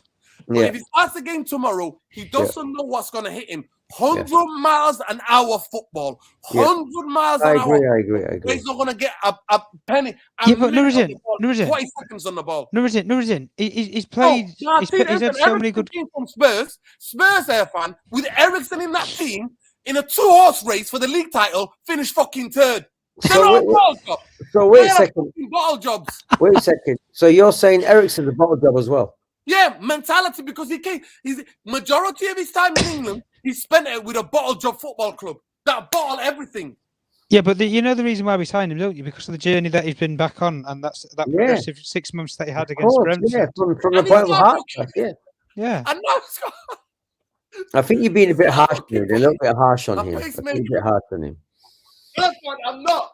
Irfan, you're not gonna. I'm sorry, Tom and Irfan. I know you want to be all Giddy FC, right? Because we beat Liverpool in a game where Liverpool in a game where Liverpool, their 2 fullbacks are not on form. Thiago, they play through Thiago and the 2 fullbacks. Thiago's not available. They've got granddads in their midfield, and they still controlled 71% of possession at Old Trafford, right? They had the ball. We don't have the players to control midfield, though, Nuruddin. We don't have the players to do it. Listen, Tom, we defended like dogs. I'll let you both come in. Let me finish this point. That's what happened. And all of a sudden, from Brentford, right, in a game where the players psychologically think, if we're getting beat 2 or 3 by Liverpool, the fans are going to come on the pitch. I'm telling you now, that's what the fans were on. I was there. That's what the fans were on. If there was going to be another embarrassment, some of those fans who have been drinking, so many of them took the day off for the protest. Took the day off. Absolutely tanked up, some of them they would have got on that football pitch. So what I'm saying to you is that you guys think, listen, who did we beat? We beat Man City. And then we lost to West Brom at home with Jose. This is Jose. we got beat by West Brom at home. We've done this before. This team has done it before. Now, if it was 11 Martinez's, I would say maybe. It's not. Yeah, but I don't. A bottle jobs. Listen. A bottle job. McTominay is a bottle job. Bruno is a bottle job. Rashford is a bottle job. Sancho is a bottle job. Yeah, but Nuruddin, I don't buy this thing. I get why you're saying the points about bottle job and everything from the team that was there last season. I can understand that. And yeah, the first 2 games, let's be honest, have been shambolic. They have been shambolic, even with the new signings that have been in there. But you can't honestly sit there and tell me that you're relying on a £15 million signing out of nowhere in Marcia to hit the ground running, which he actually has done. Fair play to the lad. You're then relying on Zimmer, as you call it, Zimmer Frame FC with Ericsson. Tom, please. I'm going to stop you there. He's had one good game. Whoa. No. Well, this kid came on against Brentford. I'm telling you now. No. I don't want to hear this. When he came on and he had that highlight against Brentford. Well, what can he do? The damage is already done. He can't really do much then, can he, Nuruddin? The damage is already done. But the point I'm trying to make, I don't think you can readily tar them all bottle jobs the way you're doing it. No, yeah, I don't think they are all bottle jobs. I don't think it's got any more. There's nothing rational in saying that. You don't have to win trophies to have a successful career. I don't think anyway. It's just me anyway. I don't think you do. You can be a quality player and not win major trophies. You can. You're on mute, Nuruddin. You're on mute.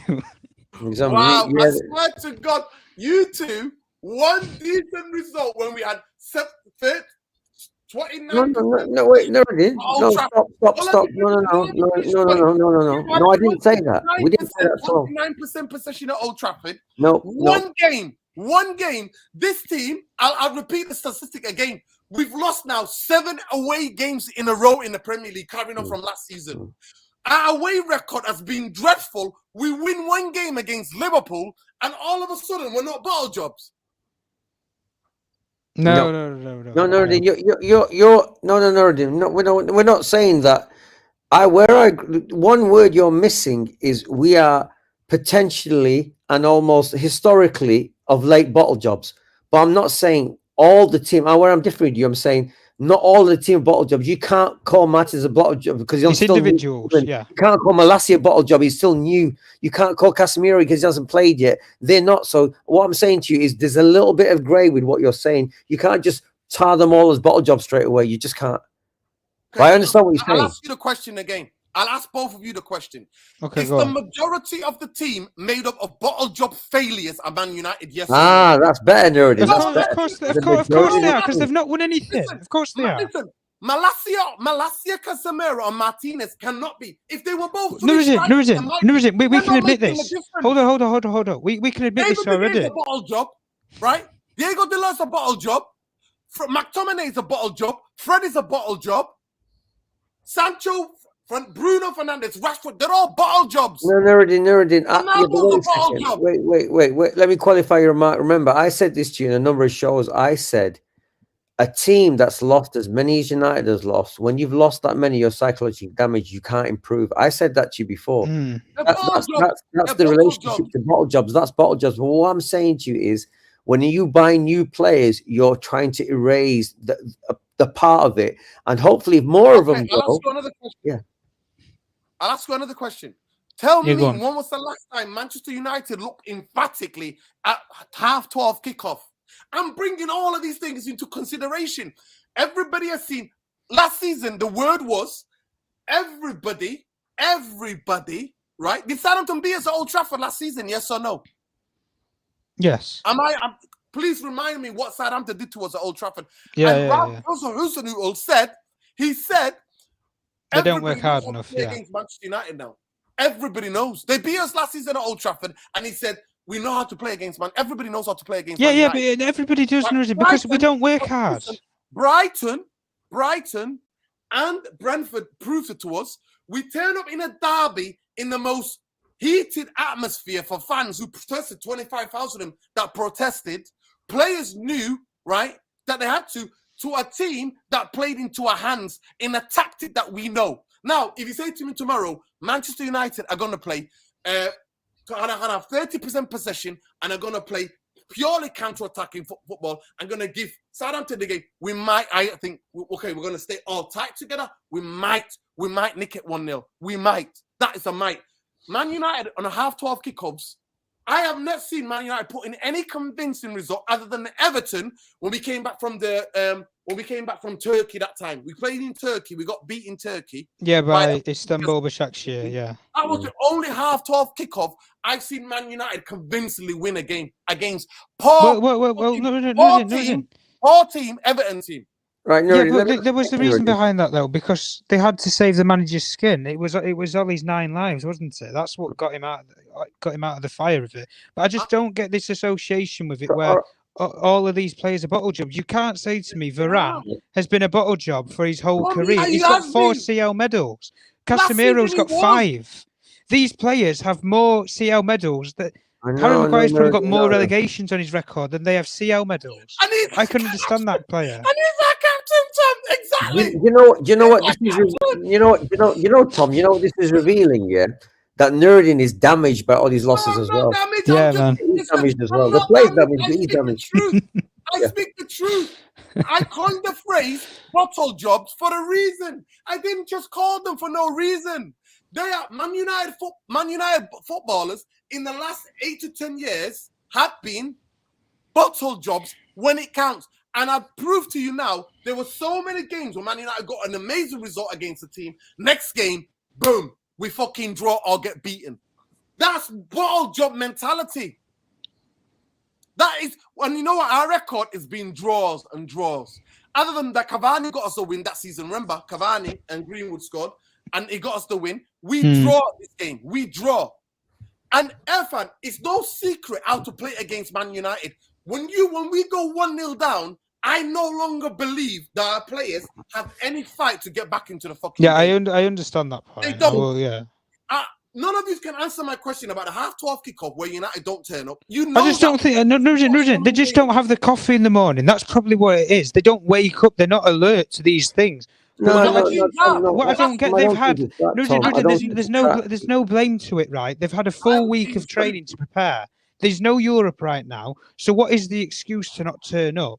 Tom, we can't be asked. Tom, the excuse is that they haven't showed fight like they showed against Liverpool. Tell me the last time they showed fight. But this is the thing, Irfan. It's a derby game. They showed the fight like that. It's a derby game. There's a meaning behind it. I understand your point where you're saying that there isn't anything to do with where it's not a derby or there's a meaning, a rivalry. When there's a rivalry, you should be up for it. You should be up for it for any game if you want to win. I don't need to remind you what happened in the last derby against Liverpool. I don't need to remind you. No, I don't know.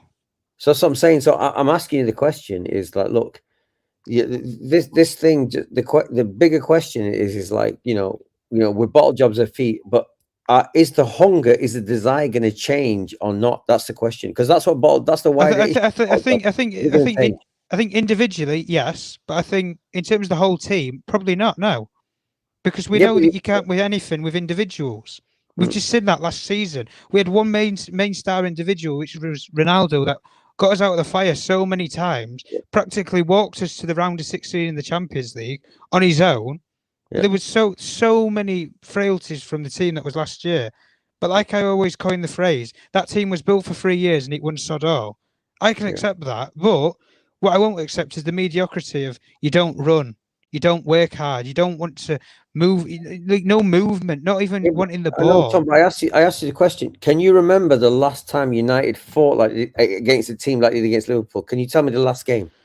I mean, the last game where you saw that kind of energy from probably United. City when we beat them 2. Probably City when we beat them 2-0 that season. How long ago was that? About 2 years.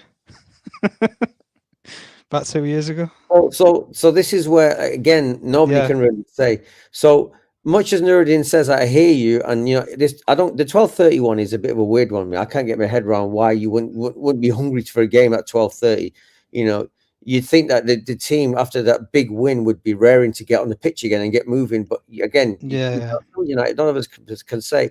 But I'm just trying to put a tiny little bit of optimism to say that new players and a new coach can push away some of the bottle jobness if the energy and the structure and sort of what's the word, strategy is correct. But it takes time to implement that strategy. That's the problem. But like we've said, like we've already said, if these players are not up to it, Ten Hag's not a mug, and he's already just done it with the captain. Yeah, you can be my captain. It doesn't mean you're going to be on the football field. But Tom, Ten Hag is analysing who in the team is a bottle job or not, who's going to do it for him every week. Exactly. Who's going to run through? He wants players who are going to run through brick walls for him, not somebody who's going to have a title to him. And Ronaldo's the greatest player of all time, so he's always got to play. No, Harry Maguire's the captain, so he's always got to play. No, you have players that want to run through brick walls for you, that you want to actually have a desire to work and win things for you. Those are the players that he wants. Those are the players that he's always had through his career at any club he's been at. He's players that want to work hard and actually listen to his ideas. If you've got players who have already made it, like Ronaldo, they're not going to listen to you. They've done it all before for decades and won everything. Same thing, I can understand potentially why Casemiro, why Varane. These players haven't worked out. They've done everything there is to do. They've won everything there is to win. There is nothing left for them to do in the game. Casemiro could happily retire right now. He's done everything there is to win the World Cup. Yeah, but Tom, Casemiro's not a bottle job. No, he's not. This is the thing. He's a proven winner. Varane is a proven winner. Ronaldo. This is what I don't understand. You're bringing all these proven winners to the football club, but we're winning. We've got to the point now where we're winning even nothing. We're not even winning a mediocre cup now. But we're at the bottom, Tom. Well, the question is, we're at the bottom. I don't know. We're at the very bottom yet, but we're at the bottom. I don't know. We've not even planted the seeds yet to try and grow the tree. This is the problem. We've not even planted the seeds at the moment. We don't even have the compost to put in the bloody plant to make it grow.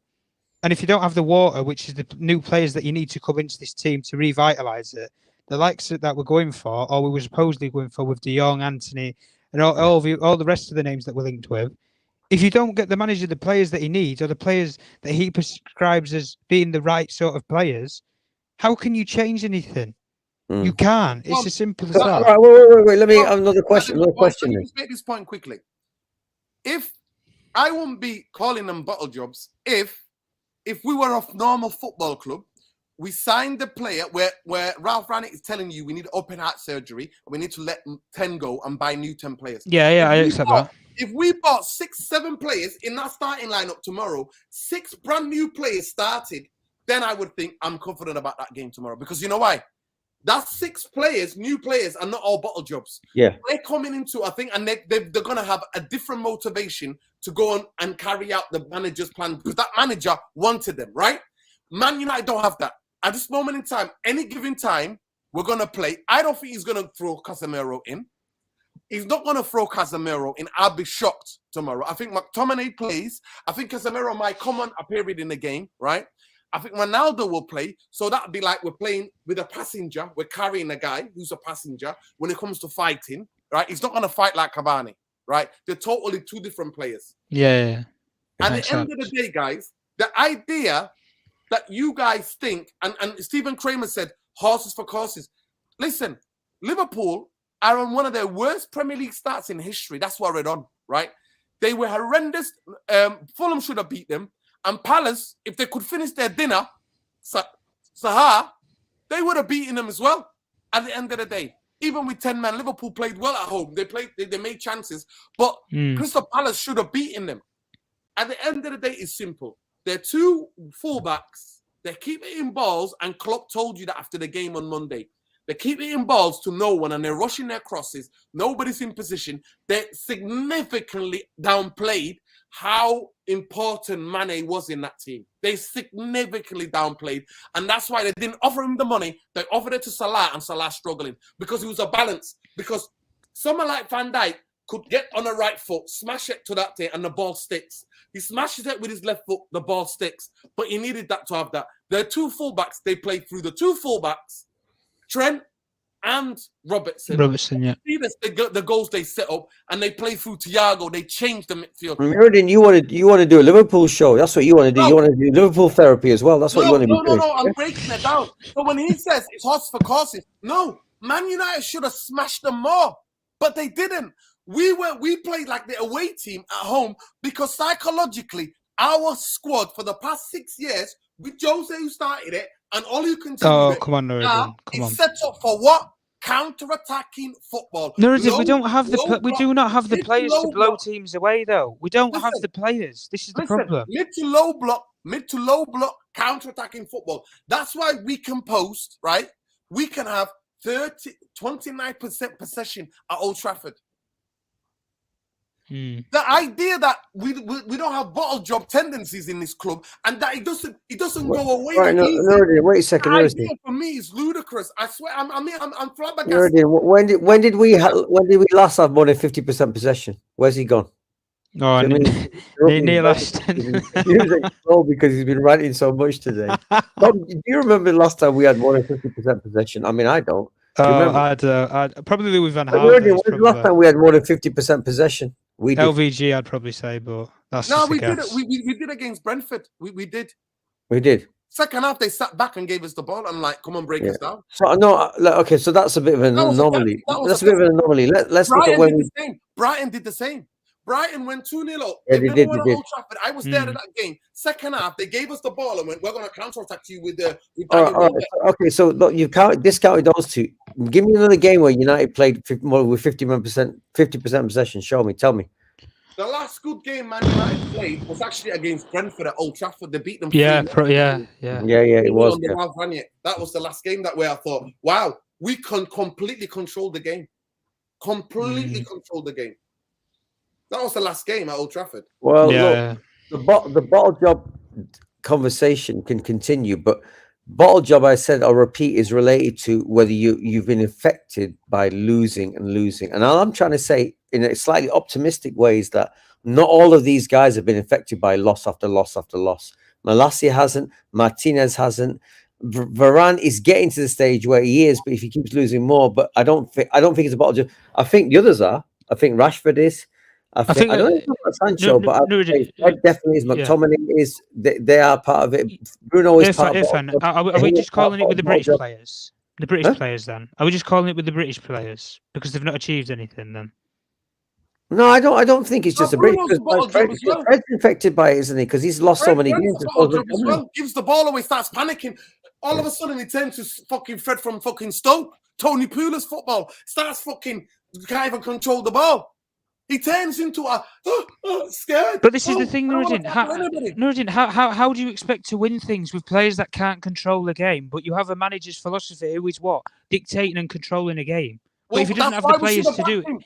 And Tom, that's why we kept saying on this channel. Exactly. They go back to we're in the doldrums for years. Another decade, with this ownership, we're going to be in the doldrums. We're going to become a mid-table relegation fighting mediocre team because they don't have the money already. 30% of the revenue is dropping. Liverpool have taken over us. City cooked the books, so I don't count City. City fucking cooked the books, and you wait for let them. City cooked the books all the time. What the fucking books? Where's the fans that are buying all these shirts? Come on, they do. Right, so let me Newcastle are doing it right now, to be fair. Let me get this. Alfie Chico says, Alfie, brother, I respect you. It's not about, you don't have to apologize to me. We can have a respectful disagreement and a different opinion. So no apologies, whatever. You didn't insult anyone. You didn't insult me. All I was saying to you is that Man United to pay 90 to 100 million euros for this player. Ridiculous. And it's not for the player. It's going to damage him. I promise you. His agents have got to say, you've got to make an apology now and say, Ajax, I'm happy to stay. I'm sorry, the fans. I just got carried away. Because he doesn't know the football British landscape like we do. Paul Pogba was constantly crucified. And at times, Paul Pogba's been our best player, most talented player we've had for the past, 7 years. But he's been crucified because the team are doing well, and he gets picked out. They specifically target him. There's a guy called Graham Souness who specifically targeted him in the biggest football broadcaster in this country. right? Grealish has been absolutely horrendous. People should be talking about questioning why Pep Guardiola is horrendous for buying him, not understanding that this player is never going to fit into his system, and he fits into a system where he gets more freedom. But they can't, because what? Man City, nobody's asked about Man City. They don't have a global appeal. They fucking cut the books and make you believe that they've got a global appeal, right? Nobody's asked about them if they even won the fucking treble. Nobody's asked about them, right? And plus, Grealish is an England player. So majority of England journalists are going to think, well, he's English, so we need to be on his good side. He might do good for England. He's the fucking hero for England, isn't he? He's the new Beckham, isn't he, for England, right? So that's the reason why. So you don't have to apologize, bro. You don't have to apologize. What I'm trying to say to you is that I believe I've run out. If I will tell you, I usually have a rationale. Sometimes when I'm talking about football seriously, I would have a rational reasoning behind this. With the Glazers and this football club, I don't anymore. I've gone completely fucking Alex Jones in football. They're all fucking lizards. I'm telling you because I don't know what they're doing. They must be making money from this. There is no doubt about it. They must be doing something dodgy that we don't know. No. It's not as crazy as that. They can't do it for 10 years straight. Nuruddin. You can't, man. You can't do it. You're supposed to be a business people. You can't do that for 10 years straight. Yeah, but that explains though how big the United Empire was when they got hold of it. It's not even 10 years of incompetence has destroyed the club fully yet. That shows how big the club was. That's what I'm saying to you. So your analysis on the Glazers, much as you say these things, right? The bottom line is it has to be destroyed a lot further before it falls on its ass yet, because it's so big. I can't see it any other way. Well, this is the problem. The Glazers done this and that, yeah. Yeah, the Glazers bought something they knew nothing about, absolutely nothing about. Yeah. That's facts. So, none of us can analyze this. We can analyze this in 30 years' time. We can't analyze it yet. It's too early to analyze it because we're in the middle of it still. I'll ask the question to the audience as well. Why, Stephen Kramer, I agree with you. They got him to stop Man United getting him. He was Ole Gunnar Solskjaer. You go and find the footage on YouTube. After the Villa game, walking off the pitch, Ole Gunnar Solskjaer and Grealish are having a talk. That was his number one target. But we don't need to go on about Grealish and these guys. We don't need to talk about these guys. Donny van de Beek. Instead, the club signed Donny van de Beek. But I agree with you. They stopped him, Grealish, from going to Man United. That's why they bought him. They know that he's more of an individualistic player. He's not going to fit into their system. Because it was a Man United preview with Southampton, it's talked about everything in football and modern British football in the top teams, Liverpool and City. They weren't meant to be part of the conversation, Nuruddin. They were not meant to be part of it. It was meant to be Man United Southampton overview discussion and a little few points brought in about other things about the game. It wasn't meant to go into this depth. I don't know what you're on today. Listen, we've talked over 100. Listen, please, I want to know, guys. 1 hour 47, Nuruddin. 1 hour 47. Listen, I want to know, guys, genuinely. We'll cap it at 150. I want to know. So, Tom, what did you say? Irfan said 2-1. You said 3-0, yeah? I said a draw at best if we don't get beat. Because I'm telling you now, I've searched the back of my brain. I've been thinking about the show, and I've been thinking, when's the last time Man United kicked off 12:30 and we won convincingly? All right, wait. Tomorrow. Not in the 12:30, Tom. Hang on a second, Tom. 12:30, yeah? Are we the only team that can't play 12:30? Are we the only one? No. Are we the only team that can't show up at 12:30? We struggle. Does anybody else struggle? Liverpool usually win. When the last couple of seasons, Liverpool have been winning their half 12 kickoffs. Yo, free Palestine. That's what we're saying here. Free Palestine. Palestine. You know what I mean? Yeah, it is the English bias. It is 100%. It's the English bias. It's a country. It's a country with bias in its DNA. That's how come it was an empire for God's sake. Look at the Italian players, for example. When do you ever see a great Italian player leave Italy nowadays? You don't. You never saw people like Pirlo or anything look at any other leagues other than staying in Italy or Buffon. Yeah. It never happens. Those players don't leave. Like you're seeing it such as now with certain players. They don't leave designated countries where they get onto bigger careers. Man United could have gone and signed a brilliant midfielder after the Euros, like a Locatelli, for example. Yeah. But he's a player who's embedded into the Italian style of football, so they don't leave their country. It's only like the English players. Why did you hardly ever used to see? They're only leaving for money. They're not leaving for This is other the reasons. thing. They're This leaving is the for thing. money. Listen, before we go, guys, you've got 1 minute to get in your predicted scores tomorrow. Some of you already did. Alfie Chico's quite confident. Honestly, I wish I was confident as you and Irfan. Well, let's hope we get 10 predictions and we can see what the majority is. Let's see how they're all feeling. Go ahead, people. Give us your predictions. Alicia, give us her predictions. We got a 1-1 draw. We got 3-0. Alfie Chico says 3-0. 2-2, Steve. I'd said 3-1 United. So that's 2 draws and 1 United win. Mandisi says draw. Alex 3-1. 3-2 Southampton. Got 1 loss. Alicia says 3-2 Southampton, right? She's with you, Nuruddin, yeah? What's she saying again? You say we draw or we're going to lose? So look, we got all these. We got win United, win United again. Paul, we got Matt United win. Diego's 3-0 United. 3-2 Southampton. She's saying, isn't she? No, but Alicia's the only one who said we're going to lose. Actually, Ayman said we're going to lose as well. That's 2 that said. Majority still said we're going to win. Hang on, yeah. Most people are saying United are going to win. Oh, they're all deluded bottle jobs, yeah. No, they're not. They're not deluded. They're just fans who think really optimistic things about their football club, and I don't blame them. I don't blame them. All I know is that to me, let me ask you. Listen, I would be doing you all disservice if I was to come here and pretend that I'm all positive when I know the bottle job mentality of this football team. It comes from the top. It's something toxic, it's a virus that's infected them all, and the players get paid over these wages. Every one of them is overpaid at Man United.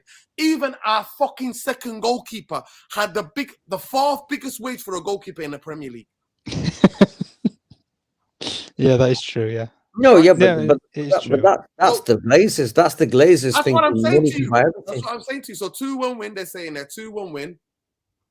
I understand because saying 3-0 win. Nuruddin, you don't need to know. Nuruddin, the majority, I'd say the slight majority is optimistic going to win tomorrow. That's what I'm getting from looking at all those.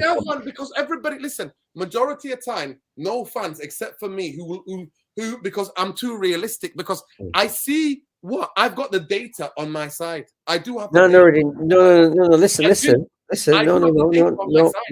Listen to me. Most football fans, they want to be optimistic about their club. I'm not. Because we're no. You're oversimplifying it. I'm not oversimplifying it. I'm telling you exactly my opinion. No, because you know what I could say to you to shut you up. You know what I could say is they saw a good performance, and that's where optimism last game that's coming from. And that's I've seen Man United do that and get beaten, fan. I've seen Man United beat Man City. Man United went to beat Man City, the champions. The champions are the Etihad. Right at the fucking Etihad, when they won, they had the fireworks ready. This is Man City had fireworks ready. All their fans that week were buying T-shirts. I remember. We done it. We won it on Derby Day. They all had T-shirts. We won it on Derby Day. All of them underneath their city tops, they had the T-shirt. They were all gonna whip off. Right, the shirts. I remember. On Derby Day. And Pogba scored 2 goals. Right, and then Chris Smalling scored a goal to win it. The next game at home, we played relegated West Brom that season at Old Trafford, and they beat us 1-0. Guess who was the manager? Something more. Yeah, look, Nuruddin, look, I understand that. But what this show has told me that you also need therapy as well. You need United therapy. You need it too. I don't listen. I need therapy to understand what the Glazers are doing if they're getting financial gain. But the bottle job mentality of my football club, trust me, nobody knows it more than I do. Because last season, I missed 2 games at home. 2 games at home. Listen to me, 2 games at home last season. And I witnessed the bottle effing job players who are absolutely shaking. They can't even string 4 or 5 passes together. I saw that with my own eyes. That Irfan does not go away unless you significantly 6 or 7 players go into that team and change it. You don't get rid of that. 3 have come so far. 3 have come. You don't get rid of that unless you've got 6 or 7 starting players with a new manager. You don't. That's the only way you get rid of it. So I'm sorry. I don't need therapy about the bottle job mentality. I need therapy about what the Glazers are doing because I can't make sense of it. I can't.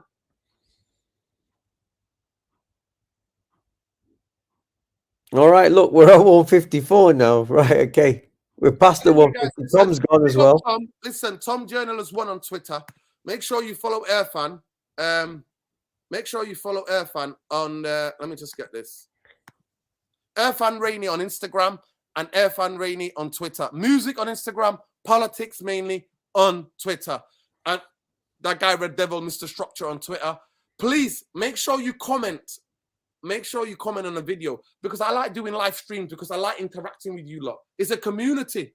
It is the therapy because we give each other therapy. But I'm sorry, therapy starts with the reality and the truth. And the truth I do reality too. We're not deluded fans. United Football Club, since Fergie left, have become the ultimate Spursy bottle job football club that we've never been. I've never witnessed that, Man United. In the 70s, when we went down, we were not that. And when we came back up, we were not that. In the 80s, in the 70s, we stopped Liverpool from doing the treble. They won the European Cup. What's the Champions League now? They won the league. We stopped them. We were not ball jobs. In the history of Manchester United, Liverpool fixtures, they've never hit us for 9. Never. That's because bottle job mentality. That is from the top of the football club through to every aspect of the football club. And to me, I'm not getting therapy for that. I've got the data on my side. I've got the data on my side. I don't need therapy for that. I need therapy to understand how fucked up these owners are. But anyway, people, you've got 2 hours, just under 2 hours of a show tonight. Please, the least you can do is smash a like on the video. Subscribe to the channel if you're not already subscribed. Because you're not going to get this level of debate because I'm not having that Irfan and Tom telling me that we're not a bottle job team. We are. Oh, see what I mean? See what I mean? No. We never said that. We never said that. 6 new players, if we had 6 or 7 starting players, then I won't call it a bottle job. No, you're making a mistake again. We never said the whole team was bottle jobs. We didn't say the whole. We didn't say the whole. We just said there's a little bit of grey in there. Majority of this team is bottle job. Majority of players on the bench are bottle jobs. That's what we are. That's what we are. We are the new Spurs. Never in my life have I ever thought Brentford. Brentford, I think, cost 45 million to build. Beat us convincingly in 25 minutes. Yeah, but that's just not bottle job. That's because you loaded the team up with people getting paid far too much money for the crappy job they're doing. They were rewarded for failure. That's why Brentford beat us, because we've been rewarded for failure. That's why we're full of bottle jobs, because we've not got rid of those players. Actually, we're adding to it now with players that we're rewarding, players who are not proving anything. We've gave them the huge contract already, like Casemiro. He's a winner, but I tell again, people, I have never known 2 football clubs, whether it's Bayern Munich or Real Madrid, to ever sell players that are still on the way up. Never have I seen. We know that, Nuruddin. We know. Listen, we bought Nuruddin. We bought Laurent Blanc. Remember, was he on his way up? No, he was right then. There's always something to be gained. Yap Stam. I never forget that. Never. Don't mind Nuruddin, but I don't think he's a wasted buy. You're making out he's a complete waste of time. He wasn't a bottle job. There you go. Save me. I see 4-1 Nuruddin. Ultimate meltdowns. Listen, the days about me having a meltdown over this team, over this football club, are gone. Save me. I see. I'm sorry to report to you. I'll have a meltdown about understanding what the Glazers are. I'll have a meltdown about that. But I don't have a meltdown about the bottle job, because I know they're fucking bottle jobs. They are. They are.